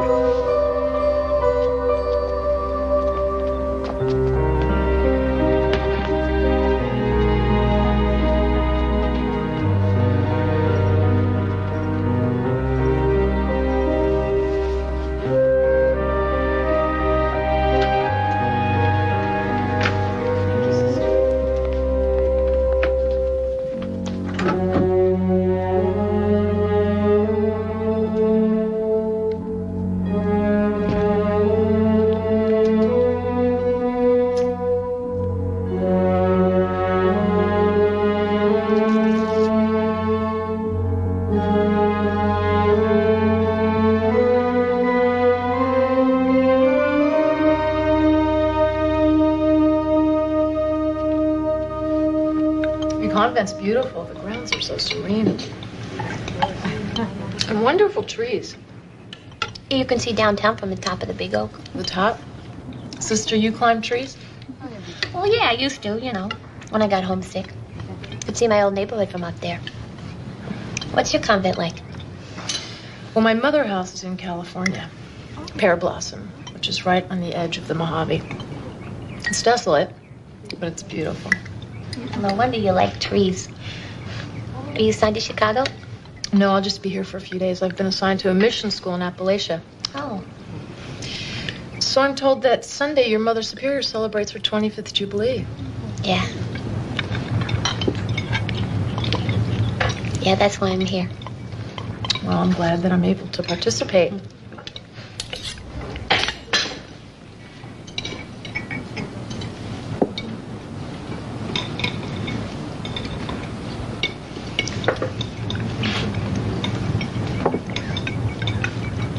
Were you born in California? No, I just went to school there. I was born and raised in Philadelphia. Well, I know a family who lives in Philadelphia named a Butler. Father and son are undercover cops. Do you know him? No, I'm sorry I don't.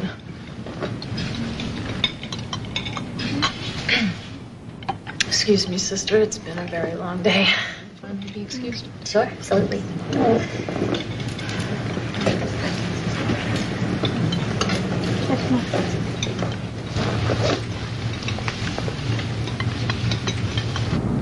Sister Mary Catherine. Sister?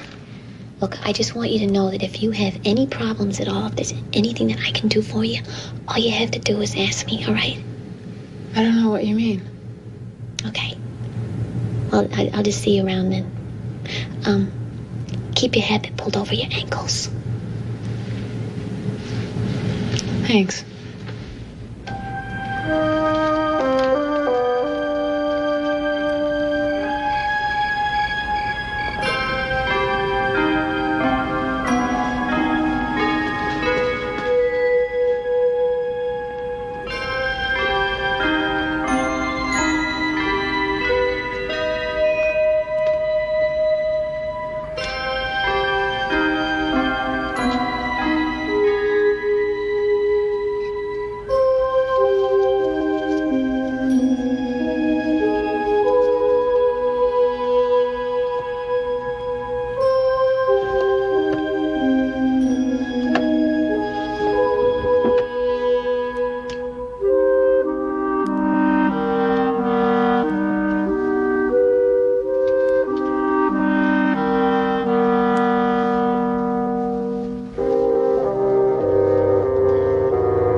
Frank, she was a cop.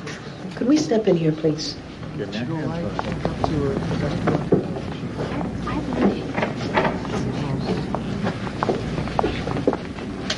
What are you talking about? Okay, yesterday at dinner, I sat across from her, right? I dropped my fork, I went under the table to pick it up, and I saw that she was wearing an ankle gun. Well, did she identify herself as an officer? Well, she practically said she was a cop, Frank. Maybe you didn't see what you thought you saw, Steve. You mean the gun? I saw the gun. Well, my men have gone over this room, and all they found is what you'd expect. A change of clothes, a prayer book, a rosary, and a plane ticket to Wheeling, West Virginia. She was a nun, Steve, on her way to Appalachia. No, she wasn't a nun, Clancy. I know what I saw. Just, you gotta believe me. Sergeant, we found this knife next to a vagrant who was asleep in the garden. You have him? Yeah, right outside. Give that to forensics. Excuse me. She was not a nun, Frank. She was a cop. She had a cop's gun. I believe you, Steve. Father Dowling. Sister. Mother. Mother Margaret, I'm sorry to see you again under these circumstances, especially during your Jubilee week. This has been a terrible shock, Father. What kind of a depraved person would murder a sister in her sleep? Mother, she wasn't a nun. She was... Right here. Do you have anything in your pocket? It's Edward. I'm sorry. I gotta go. I'm sorry. All right, I'll take mine. Sister Stephanie. I must apologize for Sister Stephanie, Oh, Father. there's no need, Mother. She hasn't done anything wrong. Oh, you are very tolerant of her, Father. Sister Stephanie believes rules were made to be broken. She is a real test of patience. If you'll excuse me, Father. Of course.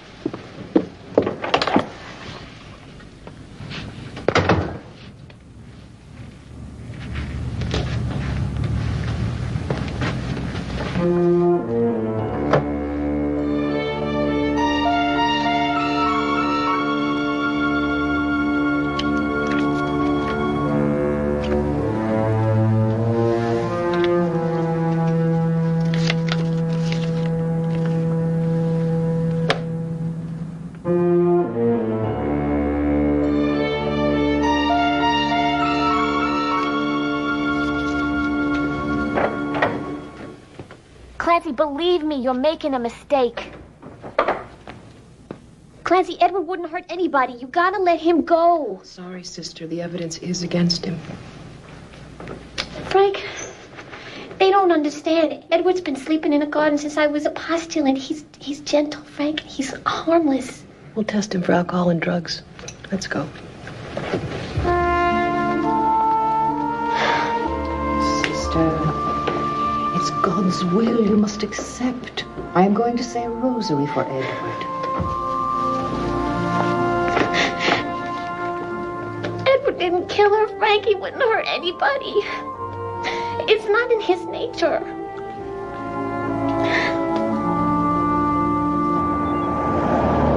Frank, Mother Margaret's never gonna forgive me. Of course she will, Steve. She comes down hard on you because she cares about you. That's her way of showing it.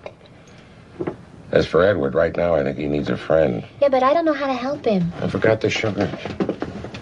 Well, you can go on down to the station, have a talk with him, find out if he remembers hearing or seeing it. Anything. That's a good idea. I think I'll do that, Frank. Frank?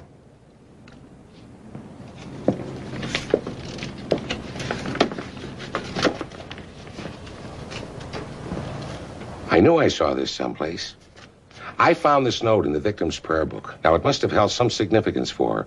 And look, there's a date on it, January 10th, 1990.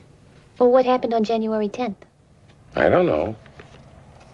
But I think St. Michael's needs some sacramental wine.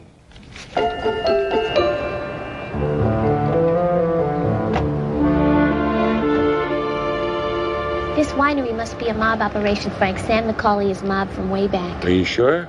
Everybody knows that. I didn't know that.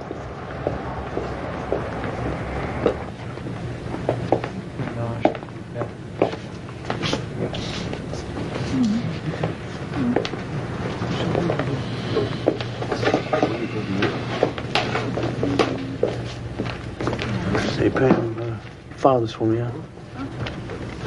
Wait a minute, Frank. That's the guy I saw last night at the convent. I'm gonna check it out. Steve! Can I help you, Father? What can I do for you? Oh, I'm Father Dowling from St. Michael's Parish. Sam McCauley. What can I do for you, Father? Well, that is, our church could use some sacramental wine. Well, you come to the right place.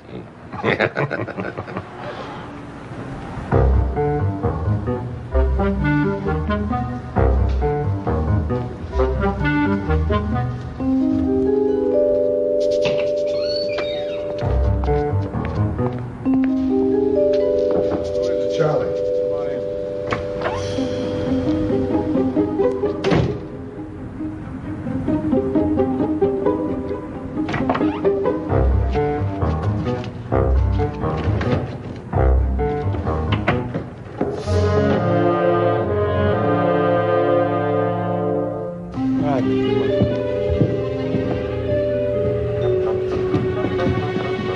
Charlie, I thought I told you to nail this thing shut. Hey, I'm working on it, Mark. I gotta get a handle. When you do that, Charlie, then you take this lying snitch and you dump him in the river. Goodbye, Ernie.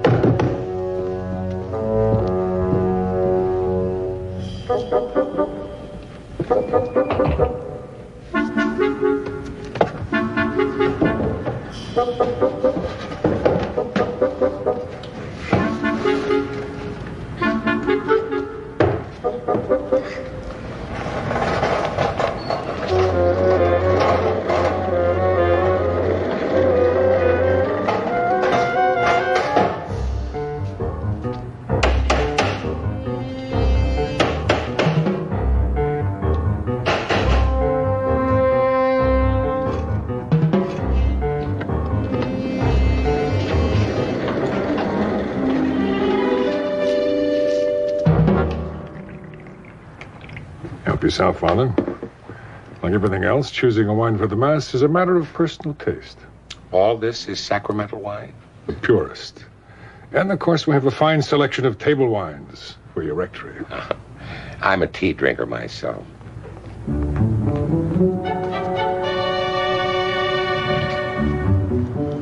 Oh, dear me, I must go. The O'Malleys will never forgive me.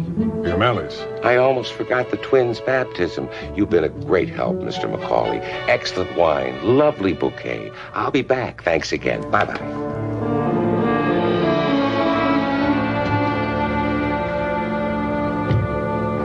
He was dead, Frank. A guy named Mark called him a limey snitch. Steve, how could you take such a risk? Don't you ever do that again. But it was worth it. Look what I found out. Well, what's this Mark going to do with a dead stitch? Snitch. Snitch.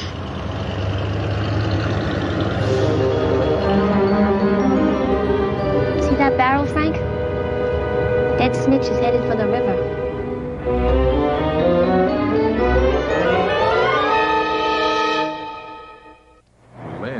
I found this torn piece of paper in the murdered nun's cell. And it was embossed with the logo from the Macaulay winery. So Steve and I went over there, and while she was snooping around, she saw a dead man stuffed in an empty wine keg. Okay. Who was the victim and who killed him? Well, I think they called him Ernie, but that's all I know. Macaulay's winery is a mob operation. Whoever this guy was, they're not going to let anyone find him.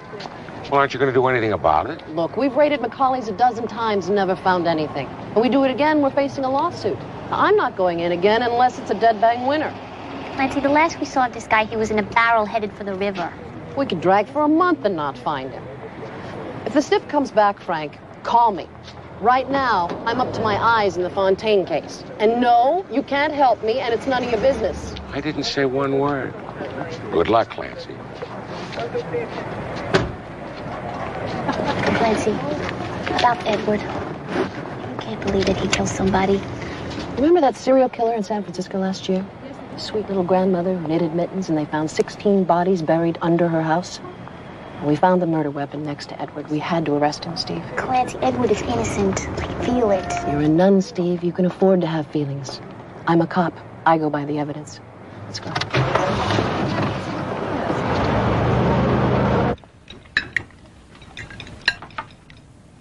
Marie, this is the best potato salad you ever made. I used a new brand of mayonnaise.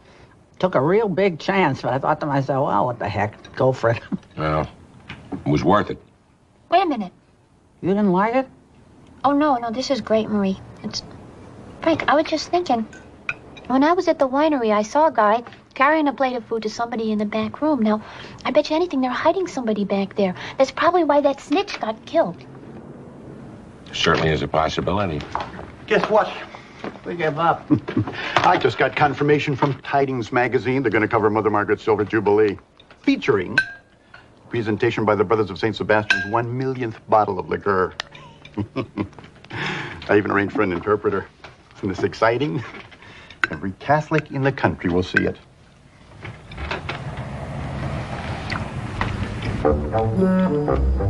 What's wrong with the potato salad? What do you mean, what's wrong with it? It tastes different. That's the idea, Phil. Where did Steve go? Steve? Phil, would you give me a ride, please? I'd be delighted, Father. I wasn't really hungry. Well, I'm very relieved to hear that. Andy, where these number 4s go? Hey, what the hell's the matter with you? Those cases go over here. Move it. How's that?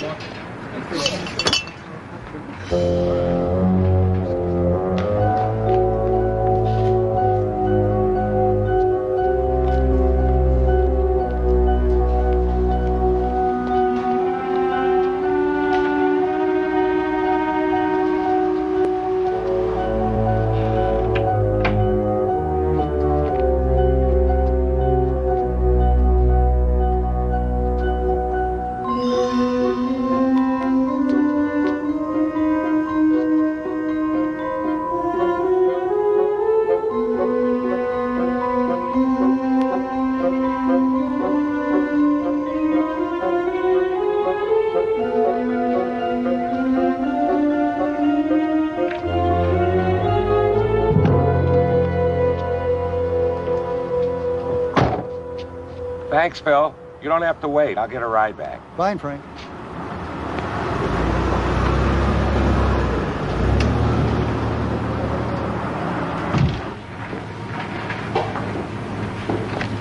Brother Dowling? Oh, Mr. Macaulay. I was just looking for you. Oh, yes, I see. The wine tasting room is this way. Oh, I must have taken a wrong turn at the Cabernet Sauvignon. Your winery is so vast and so interesting. If you have the time, Mr. Macaulay, I wouldn't mind a quick tour. I'd be delighted to. This way, Father.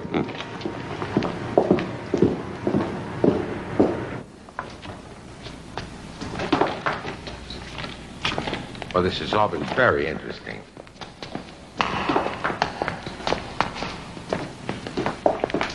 Well, Father, I think you'll be happy with this one. Oh, I'm sure I will be.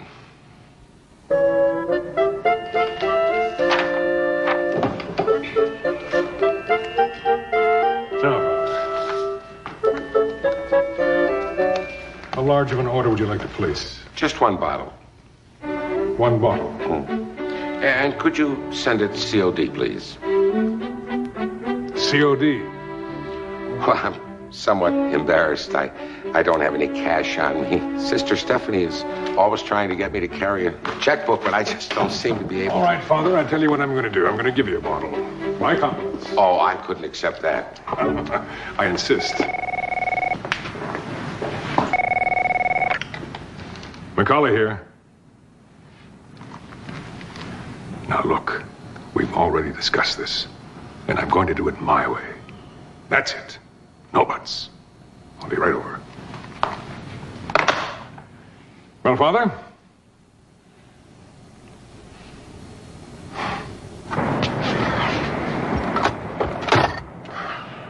Are you trying to give me a heart attack? This is mob territory. Frank, I had to find out if my hunch was right, and it was. They were keeping a guy in the room. Yeah, and if you had been caught, they would have killed you. Well, the room was empty, but I found something. Hair? Hair. Hair.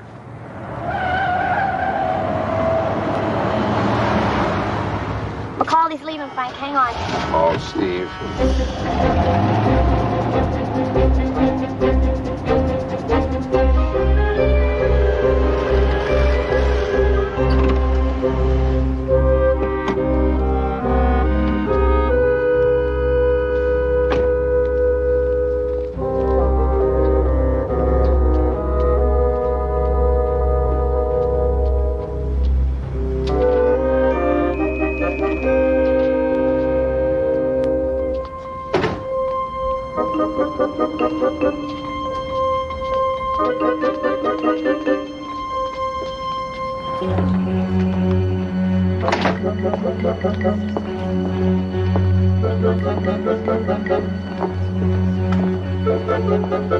Frank, look.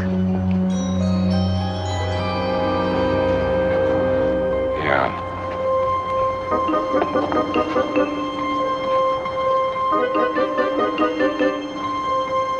They know each other. Seems that way. But how do Mother Margaret and Holy Mother Convent figure into... Whatever scheme Macaulay is trying to pull off.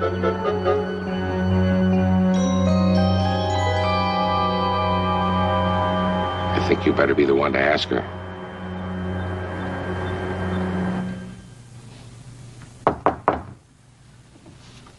Come in. I hope I'm not interrupting you. No, sister. Why aren't you wearing your habit? Oh, it's a long story. Mother Margaret, I want to apologize for my disobedience. Oh, so you came to be forgiven, and you are, if you will forgive me my bad humor. Oh, well, your humor isn't any worse than it usually is. I mean, oh, boy. You're forgiven. Mother Margaret, I know that a man named Macaulay came to see you. How do you know this? Well, I don't mean to pry. Then stop, please. It's just that I'm very concerned that you not get involved with this man, Mother. You see, he's a criminal. Now, Father Dowling and I, we don't know for sure, but we had this feeling that he had something to do with the murder here in the convent.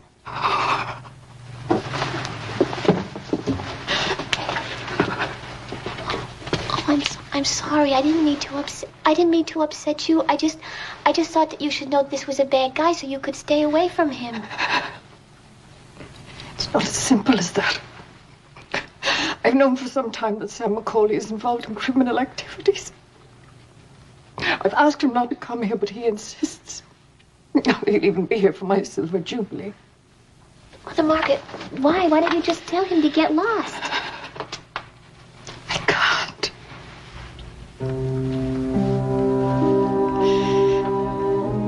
Sam Macaulay is my brother.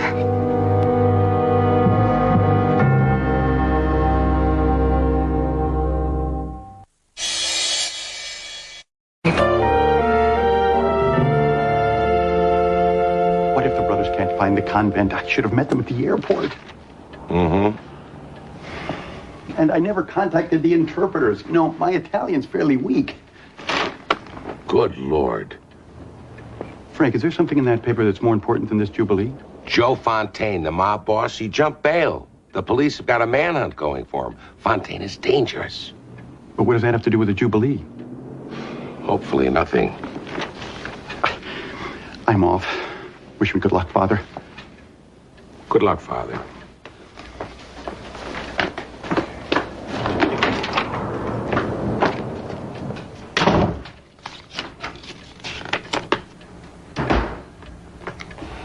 Hey, Frank.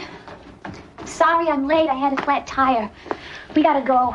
You changed it yourself? Sure, no big deal. Little elbow grease. I am a mess, though. I couldn't have done it. Well, now it's done and we gotta go. Steve. What?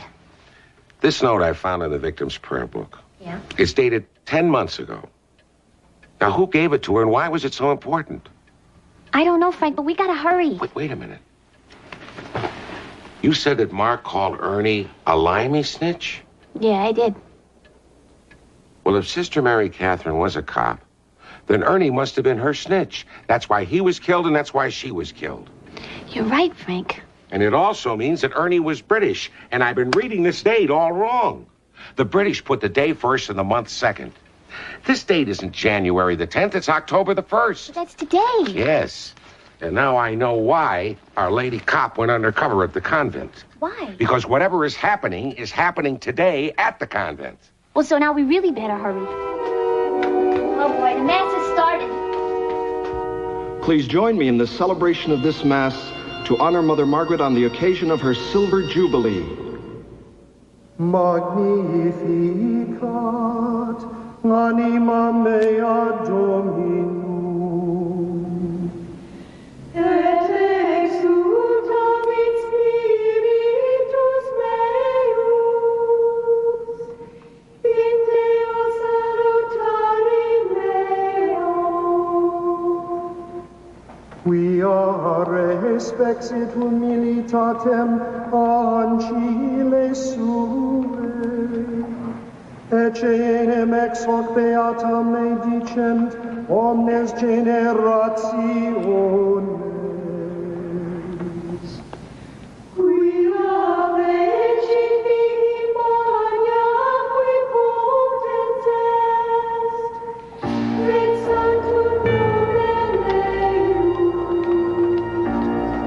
et misericordia eius a progenie in progenies,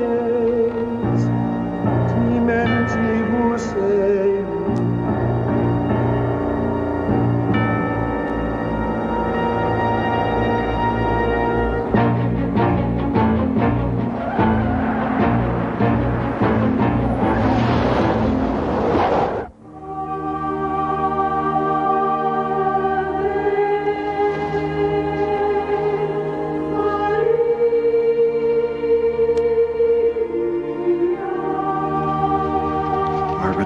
Body of Christ. Amen.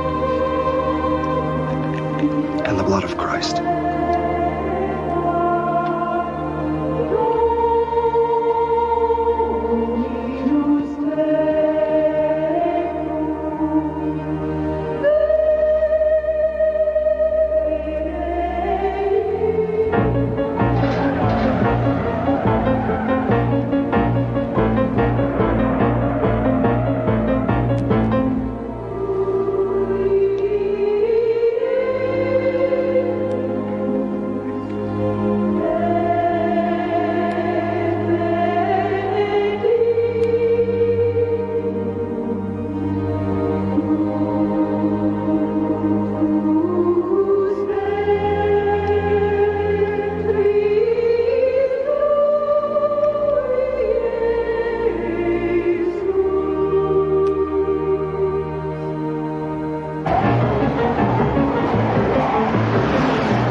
May Almighty God bless us, Father, Son, and Holy Spirit. Amen. This Mass is ended now. We go in peace. Thank you.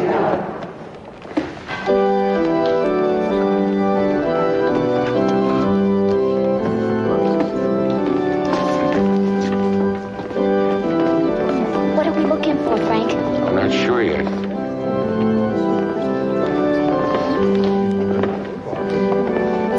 Mark. Is that what we're looking for? Maybe.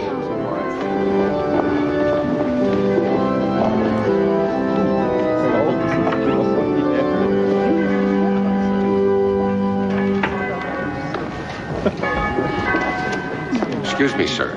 This is still a chapel. Would you mind taking your hat off? Padre, non capisco quel che dice. Scusatemi per fare un appuntamento. Ciao. Steve, I know what's happening. Come on. Okay, please make sure everyone's wait a minute. All right. Stand over here a little bit. Now, hello. Oh, my goodness. Per favore, I'm going to need... Per favore. Two on this side. Per favore over here. You guys moving over there a little bit. There, open up just a little. One of those monks is Joe Fontaine.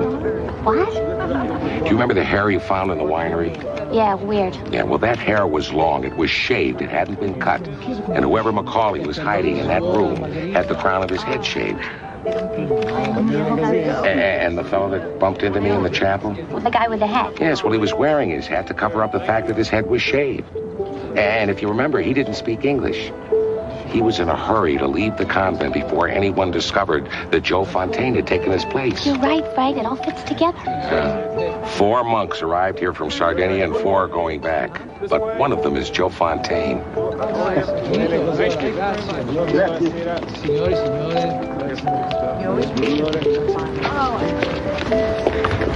Hell, where are they going? They have a plane to catch.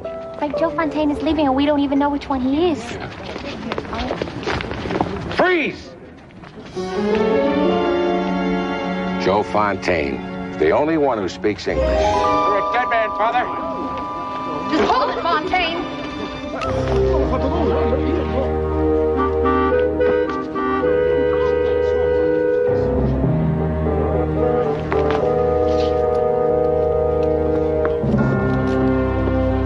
Clancy, what is this? The feds informed us that Murphy was theirs, undercover, so we went from there. Occasionally, we do some good detective work of our own, Father. Steve, you'll be glad to know that Edward is on his way back to the convent. Thanks. Frank, what is all this? Phil, you're about to make the papers in a big way. You just go tell the press you'll give them the inside story in just a few minutes. Right. Wait, what's the inside story? Well, that's what I'm going to give you to give them. It all started with 4 fake monks from Sardinia. Excellent.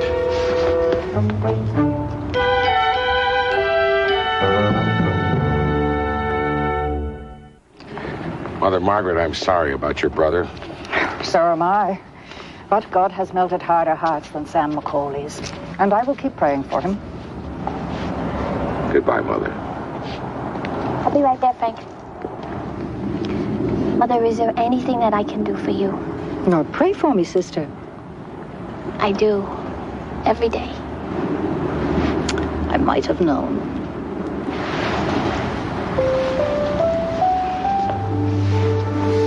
I have many spiritual daughters who scrupulously follow the rules, but none whose heart is as charitable and loving as yours. Thank you, Mother. My blessing. Come see me. I will. Bye.